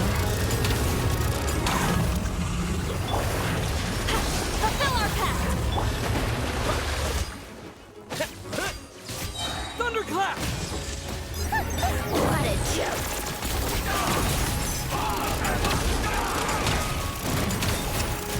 Most of them already did. But you still have a chance to return to the ley lines and reunite with your families. Just work with me here!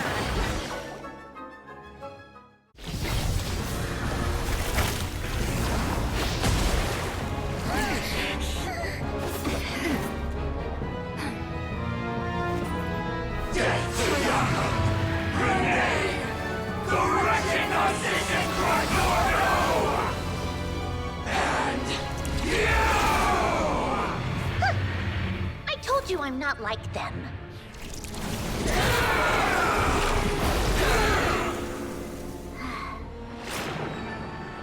I'm stronger. Inverted. World formula. Reversion.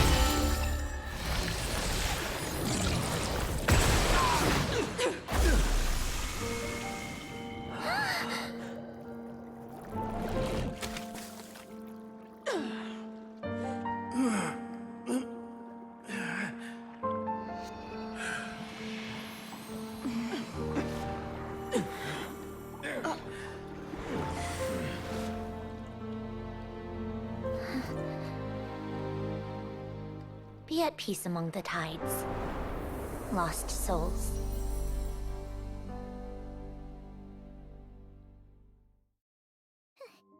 Is it over? Yep, told you it'd be a piece of cake. How did you do that back there? That creature was nothing special. Add a bunch of souls with nowhere to go, a touch of malicious energy, a few impurities, and a whole lot of resentment. And that's what you get. All I did was separate the original souls from the rest of the filth, allowing them to be accepted by the current rules of the world. The principle behind the world formula is divergence. Starting from a point of origin, it deconstructs and reconstructs the possibilities of the world to find certain answers. So, it would follow that reverse calculating the world formula allows us to achieve convergence and restoration instead. Using a numerological array, I was able to do just that. It's similar to the concept of homological reduction in mathematics. I reduced them to the basic fundamental essence of their being without changing their underlying nature. That meant... never mind. Judging by all the blank stares, I'm guessing you don't actually care. I think I finally understand how Outlanders feel when I ramble on about shaman stuff. Point is, it was super impressive! You really are amazing, Sandrone! You're just realizing that now.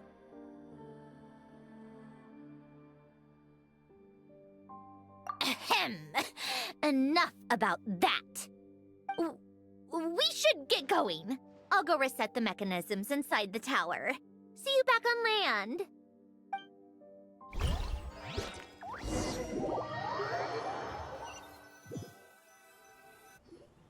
Well, that's one old mess for the books. Glad to have that over and done with. Feels nice to do a good deed every once in a while. You helped everyone out a bunch and not cry too. Kinda seems like you're just a good person at heart. I wouldn't be so sure. I'll be heading back to the Fatui soon enough. You two are too trusting sometimes. Fine. Just don't say I didn't warn you when it comes back to bite you. Well, where to next? Back to the ship? Yeah, your personal business, the Narcitsan thing, it's all resolved. That means you can see the people that need seeing now, right, Centroni? Oh, everyone's gonna be so happy you're back! You wouldn't catch me dead admitting to this before, but... yeah, I really have missed everyone. Columbina's a special case, though. This time, I'm definitely getting her back for all her annoying antics over the years.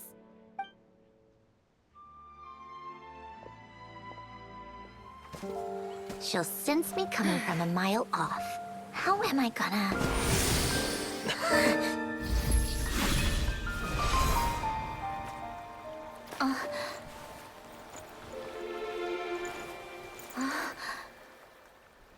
Sandrone? Is it really you? You're back? You didn't tell me. You avoided me. Why?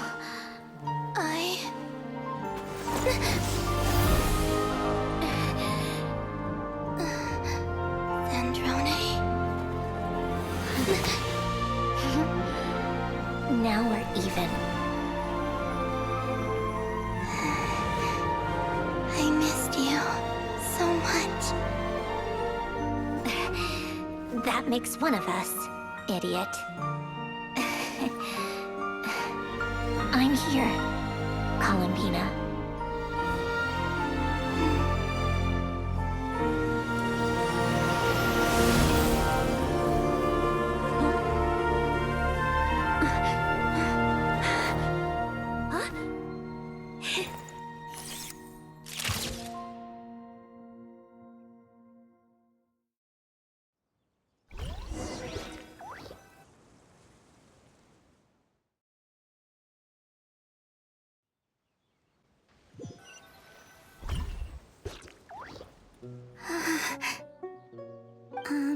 Sandrone. Don't ruin the moment. Or I'll start thinking about how you teleported me to a random location after I explicitly told you to stop doing that. And scene! Bravo! Bravo! We got it! This is exactly the ending I was hoping for. Huh? Where did you just go, Miss Columbina? You vanished! And then the next second you were back hugging this, new friend here. That was all on camera? Yeah. Well, the camera was already rolling and it happened so fast, so... yeah. Hold on. This must be... Yep, my best friend. The one I was looking for. I never thought I'd actually get to see her again. I'm just... so happy. Plus, the film got a happy ending too. It's all thanks to you, Sandrone. Sandrone? You couldn't stop being annoying for 1 second? Columbina!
As expected. Going to the opera house is the true way to enjoy a film. You get to see the audience's reaction in real time, too. The ending seemed to be received quite well. Paimon can't believe you let us include that in the final cut, Sandrone! You even agreed to help us reshoot a couple of shots. Thanks a million. Most of it was caught on camera already, so it's not like I had much of a choice. Besides, no film I'm in is going to be anything less than perfect. What are you laughing at? Nothing. It was just interesting to see us on screen together. I'm glad this moment is going to be preserved forever. Just a pity we didn't take home the Farina Award this time around. Well, artistic films can rarely compete with commercial ones. You should have prepared yourself for this the minute you changed the script. True. Oh, did I hear someone mention the Farina Award? Come on, don't gloat! I won't. Our crew winning the Farina Award was a team effort after all. Costume design, script adaptation. Ooh, and the practical effects were so realistic. The flames and explosions even made me jump while we were filming. A lot of the effects were based on actual items the Special Patrol confiscated from criminals. Who knew they'd serve another purpose, right? But it turned out amazing! Really brought the thrilling scenes from the novel to life. Fontaine's film industry is seriously impressive. Which film did you vote for, Silali? Isn't it obvious? Great Detective Herlock, of course! That's the whole reason I'm here! You all should be proud, though. A lot of critics are saying really good things about your film, too. Longing and loss? Searching for something even after it's gone? It's a film that makes you think about life, and how important it is to explore those themes. Well, that is what the art of storytelling is for. Watching a film with friends is so much fun! There's so much to talk about! Ooh, let's throw a celebration later then! We're all old friends. Oh, we could find a place and chat to our heart's content. How about the Wingalette? That's perfect! Friends and family are more than welcome too. So if you want to bring people, don't be shy. You all can head over first and make yourselves at home. I'll bring over some refreshments in a bit. I just have one more stop to make first. Can I come? Fine. Not like you'd listen if I tried to stop you.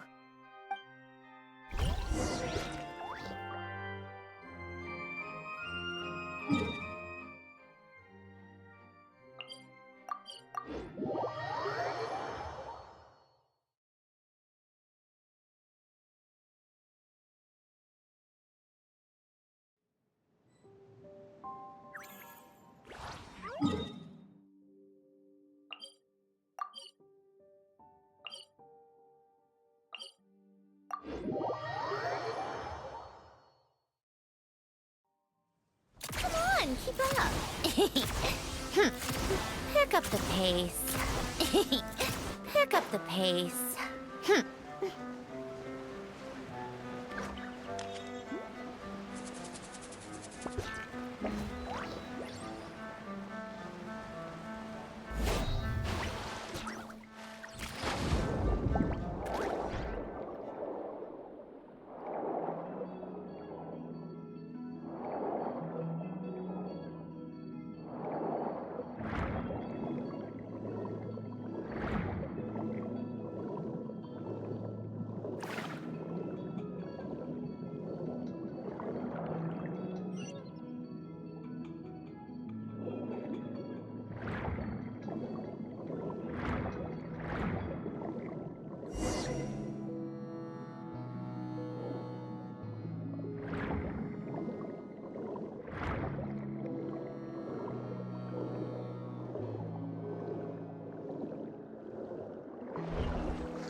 Yes. Here lies Lord Artificer, Elaine Guillotin. This is his grave. Oh. I'm sorry, Ellen. I'm sorry this is the first time I've been back since leaving Fontaine. I should have come to see you more often. I got your gift.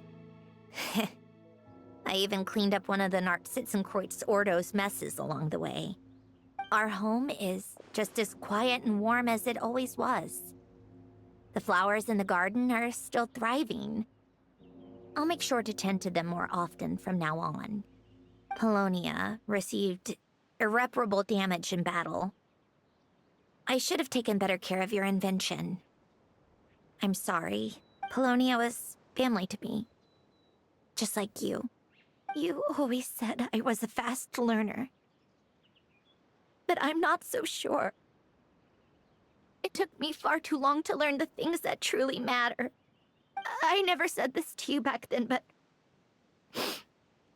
Thank you for creating me. For giving me the chance to experience life. Being your family meant everything to me. Absolutely everything. Can I say a few words as well, Sandrone? Don't need my permission. Hello, Mr. Guillotin. I'm Sandrone's friend. You don't need to worry. Sandrone is doing great. Not only is she a brilliant scholar, she's made a whole bunch of friends, too. And she takes great care of them. As if... She'll never admit it, but she's always there when her friends need it the most. I wouldn't even be here without her. So, if she ever needs help, her friends will be there in a heartbeat, including me. That's what best friends are for. Columbina. What else? Oh, she likes drinking bitter coffee, listening to piano music when she can't sleep. Turns out she even likes giving hugs. No, wait! Don't tell him all that! Huh? I don't understand. I didn't think you'd want to hide things from him. Well, yeah. But there are still things I don't want to say. Okay. I'll come by myself and tell him for you then. That's not what I meant! All right. Enough with the speeches. If no one has anything else to add, let's just leave it there. Should we say a few words too? Kinda seems like Columbina said it all. Oh, great idea!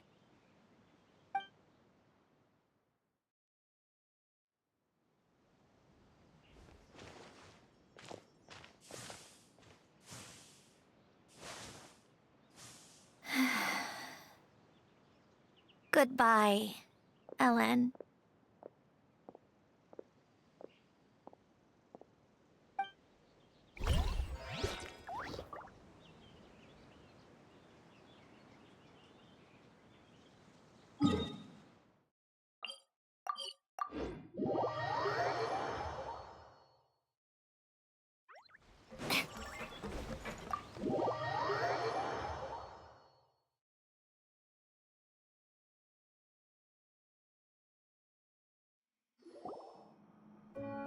You made it! The party's already started. Oh, but, you didn't bring anyone else along? I thought you headed out to invite some friends. We did invite a friend, actually. She'll be here soon. She's even bringing some desserts to have over tea. You should join us later, Miss Farina. I do love a tea party. Then don't mind if I do. This seems like a fun occasion. Let's go talk with everyone. Good idea! We'll introduce you to all our old friends!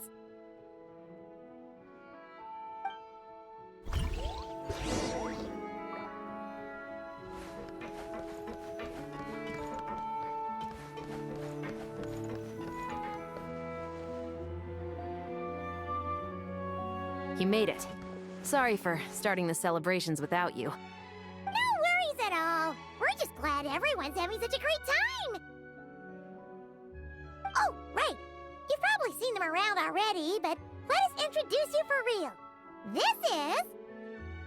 Miss Columbina and Miss Guillotin, right? We saw the film you were in. It was so touching. Yep. This one started bawling her eyes out right next to me in the theater.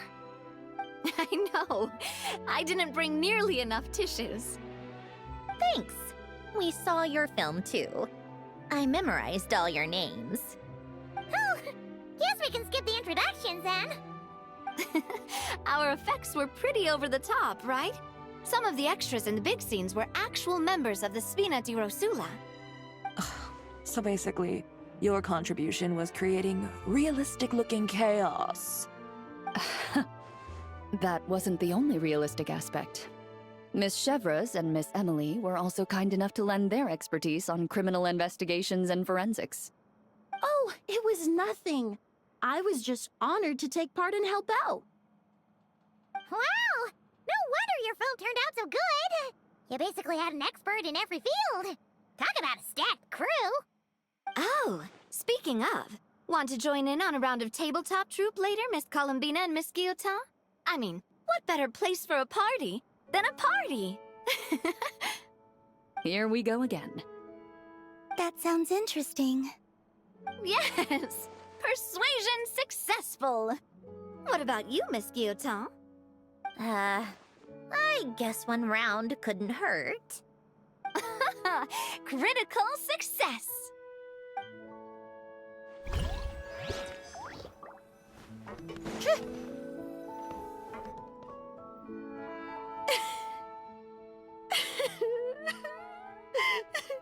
What a dream come true!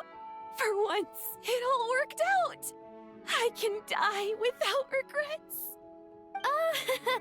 Let's not get too ahead of ourselves, Director Lapine Pauline. What was in that piece of cake you just handed her, Escoffier? Bromaritime flowers, eggs, flour, same as all the other pieces. What, you think I tampered with it? Playing a detective in real life now too, are we? Oh, it's so delicious! I'm so happy! My life has peaked!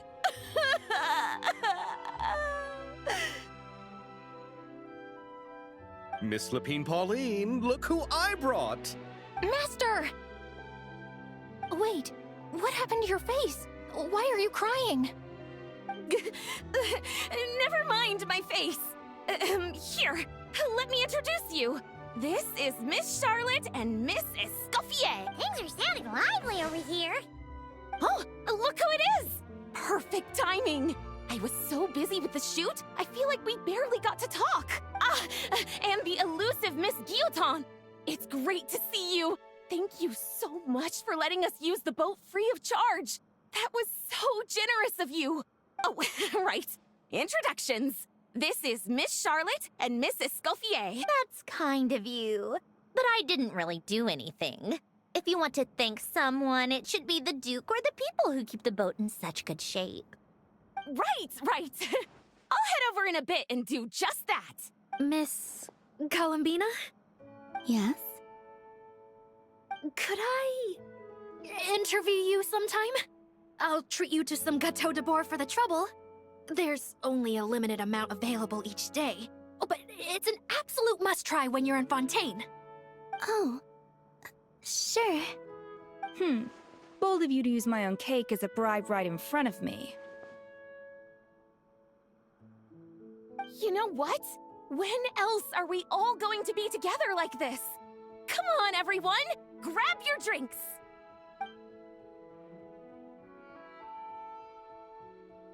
Are we going to toast?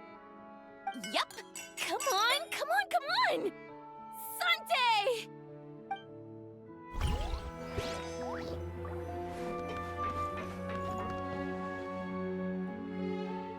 Granny Eatsley, you're really not going to let us borrow these cute little stuffed toys for our magic show? First of all, Seat Laline and Eats Papa are Chi-Chi meal. They have inauspicious stars sealed within them, and they're my helpers, not toys. But the Grin Malkin Cat and Boggle Cat box are Linny and Lynette's helpers. And they still make good partners on stage. Agreed. We've never had a Chi-Chi meal pop out of our hats before. It would be quite the surprise. I think the audience would love it. If this was the Masters of the Night Wind, these kids wouldn't have even had the guts to say my name, let alone pester me like this. I'm terrible at dealing with requests like this. Oh, Traveler, quick, save me! You think you're so funny. Lady Sandrone. Lady Columbina. Hello. Don't look at me like that. I don't have any mechanisms for you to break.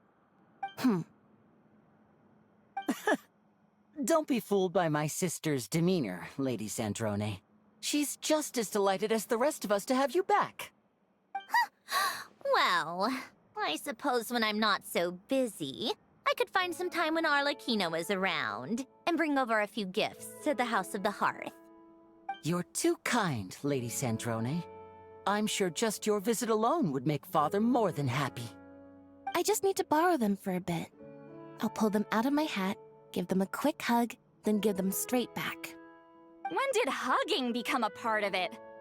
Oh! I could lend you Pear, so you have something to hug in the meantime. He gives really good hugs. I don't need something to hug in the meantime. The issue was never the hugs. How about this? You can have 2 VIP tickets right next to each other. Excellent view. Right next to each other?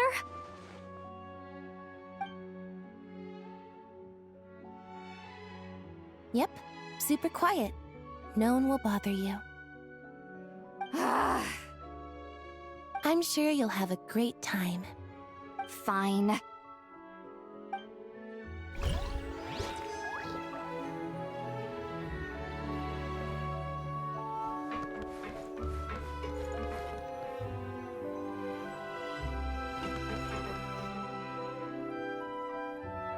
Wait a second! Mr. Baptiste and Veronique! You're here! Friends of yours? Veronique is the prop manager for Musketeer Pictures, and Mr. Baptiste is the author of The 2 Musketeers. Yeah, former prop manager. Now we're just 2 criminals serving our time. Thanks to Duke Risley and Nurse Sigewin looking out for us. Not too bad, actually. You make it sound like I'm giving you special treatment. I just think the method of justice you chose to pursue is one people can respect. You are far too modest, Your Grace. The only reason we were even able to come to the surface for the festival is because you fought for it. It's also just good for the physical and mental health of the prisoners in general. Anyway, I suppose I have you to thank for keeping the Wingalet in such good shape. I never knew she could look so striking. I didn't do anything special. It was mostly the Traveler and the others. Don't sell yourself short, Miss Guillotin. You are the current captain, after all. In light of that, I have to ask, do you mind if I leave up some of the installations so the people back at the fortress can also enjoy the aquarium? Huh? Like I said before, I just think it would be good for the inmates who clean and maintain the Wingalet to see their work put to good use. Besides, maintaining an aquarium is sure to be a lot more interesting than scrubbing rust off the walls and deck. Of course I don't mind. I'm grateful you even want to keep it. Great. Then it's decided. That's amazing, Sandrone. We should go hang out at the Fortress of Meripede later, then. You do know you just invited me to hang out in prison, don't you?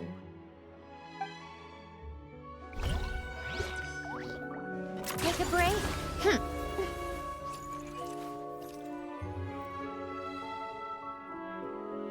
Nervalette! You came to the celebration too! Yes. I can only hope my presence does not make anyone ill at ease. Who's this? All right!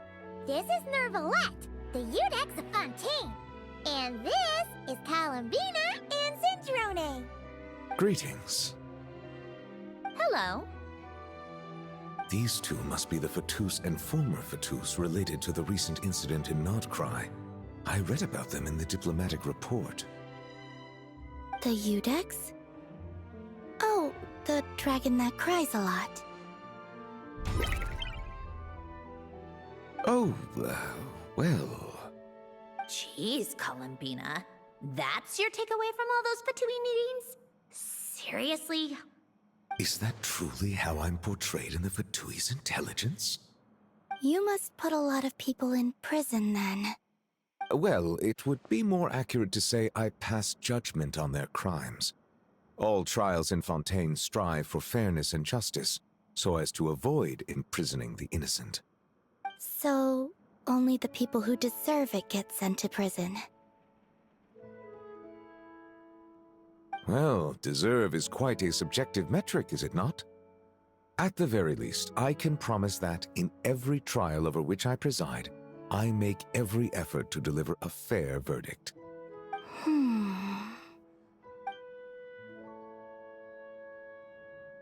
Yeah. Ugh, for the love of...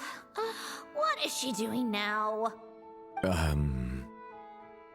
You seem like a good dragon. Not the kind that throws people in prison for no reason. I think we can get along just fine. Thank you? Then she punched me because... Sorry, Nermalette. She thinks that's a sign of friendship. Where does she even pick up weird habits like that? Ah, I see.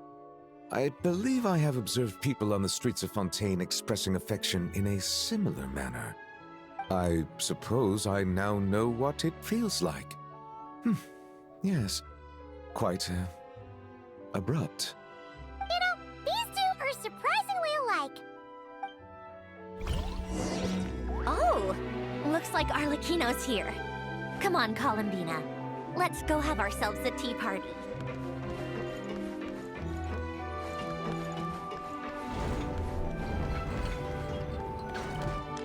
Well, it's been quite some time since the three of us gathered to drink tea like this. Yes, but your tea is as good as ever, Sandrone. Of course it is. The pastries you brought aren't half bad either, Arlecchino. I'm glad to hear it. Are they to your liking, Miss Farina? If I remember correctly, this particular cake is your favorite. Yes, thank you. The tea and pastries are absolutely delicious. I can't believe I'm casually sipping tea with 3 harbingers. Or are some of them former harbingers? Who knows? Due to diplomatic reasons at the time, our last tea party was rather tense. Wasn't it, Miss Farina? You have my apologies. But this is simply a casual gathering of close friends.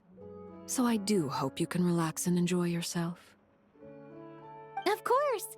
I appreciate the hospitality, in both cases. Next time, let me be the one to treat all of you. I'm sure we'd all be delighted to have you join us more often. The same goes for you two. Of course we should do this again!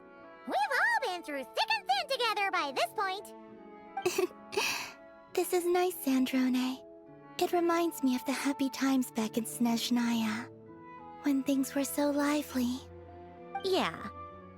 To be honest, I never thought these gatherings would feel this lively ever again.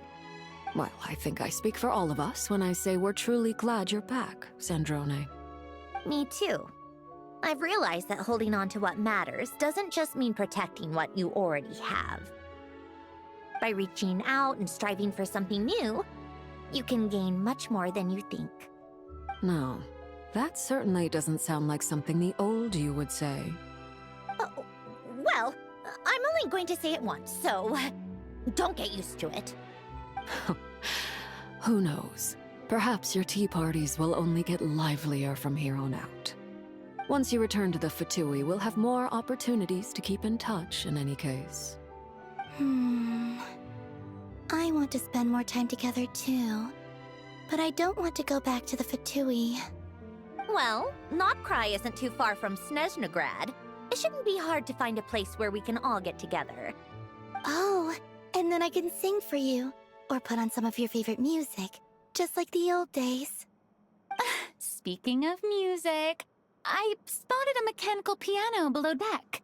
Is it yours, Miss Guillotin? Yes. Reclaimed, I suppose you could say. Why don't you play something for us? Huh? In front of all these people? Yes, why not?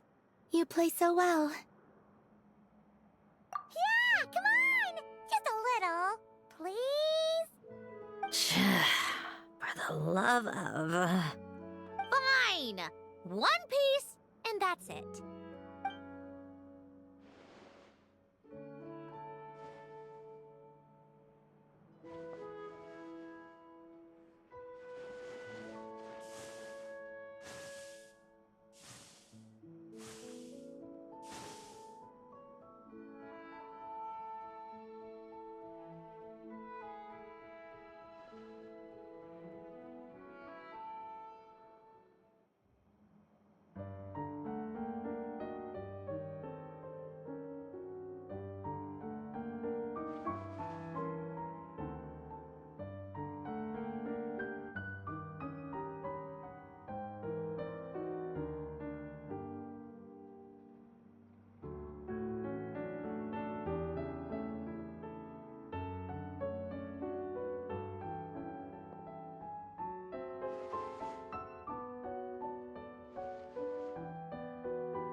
Musketeer pictures!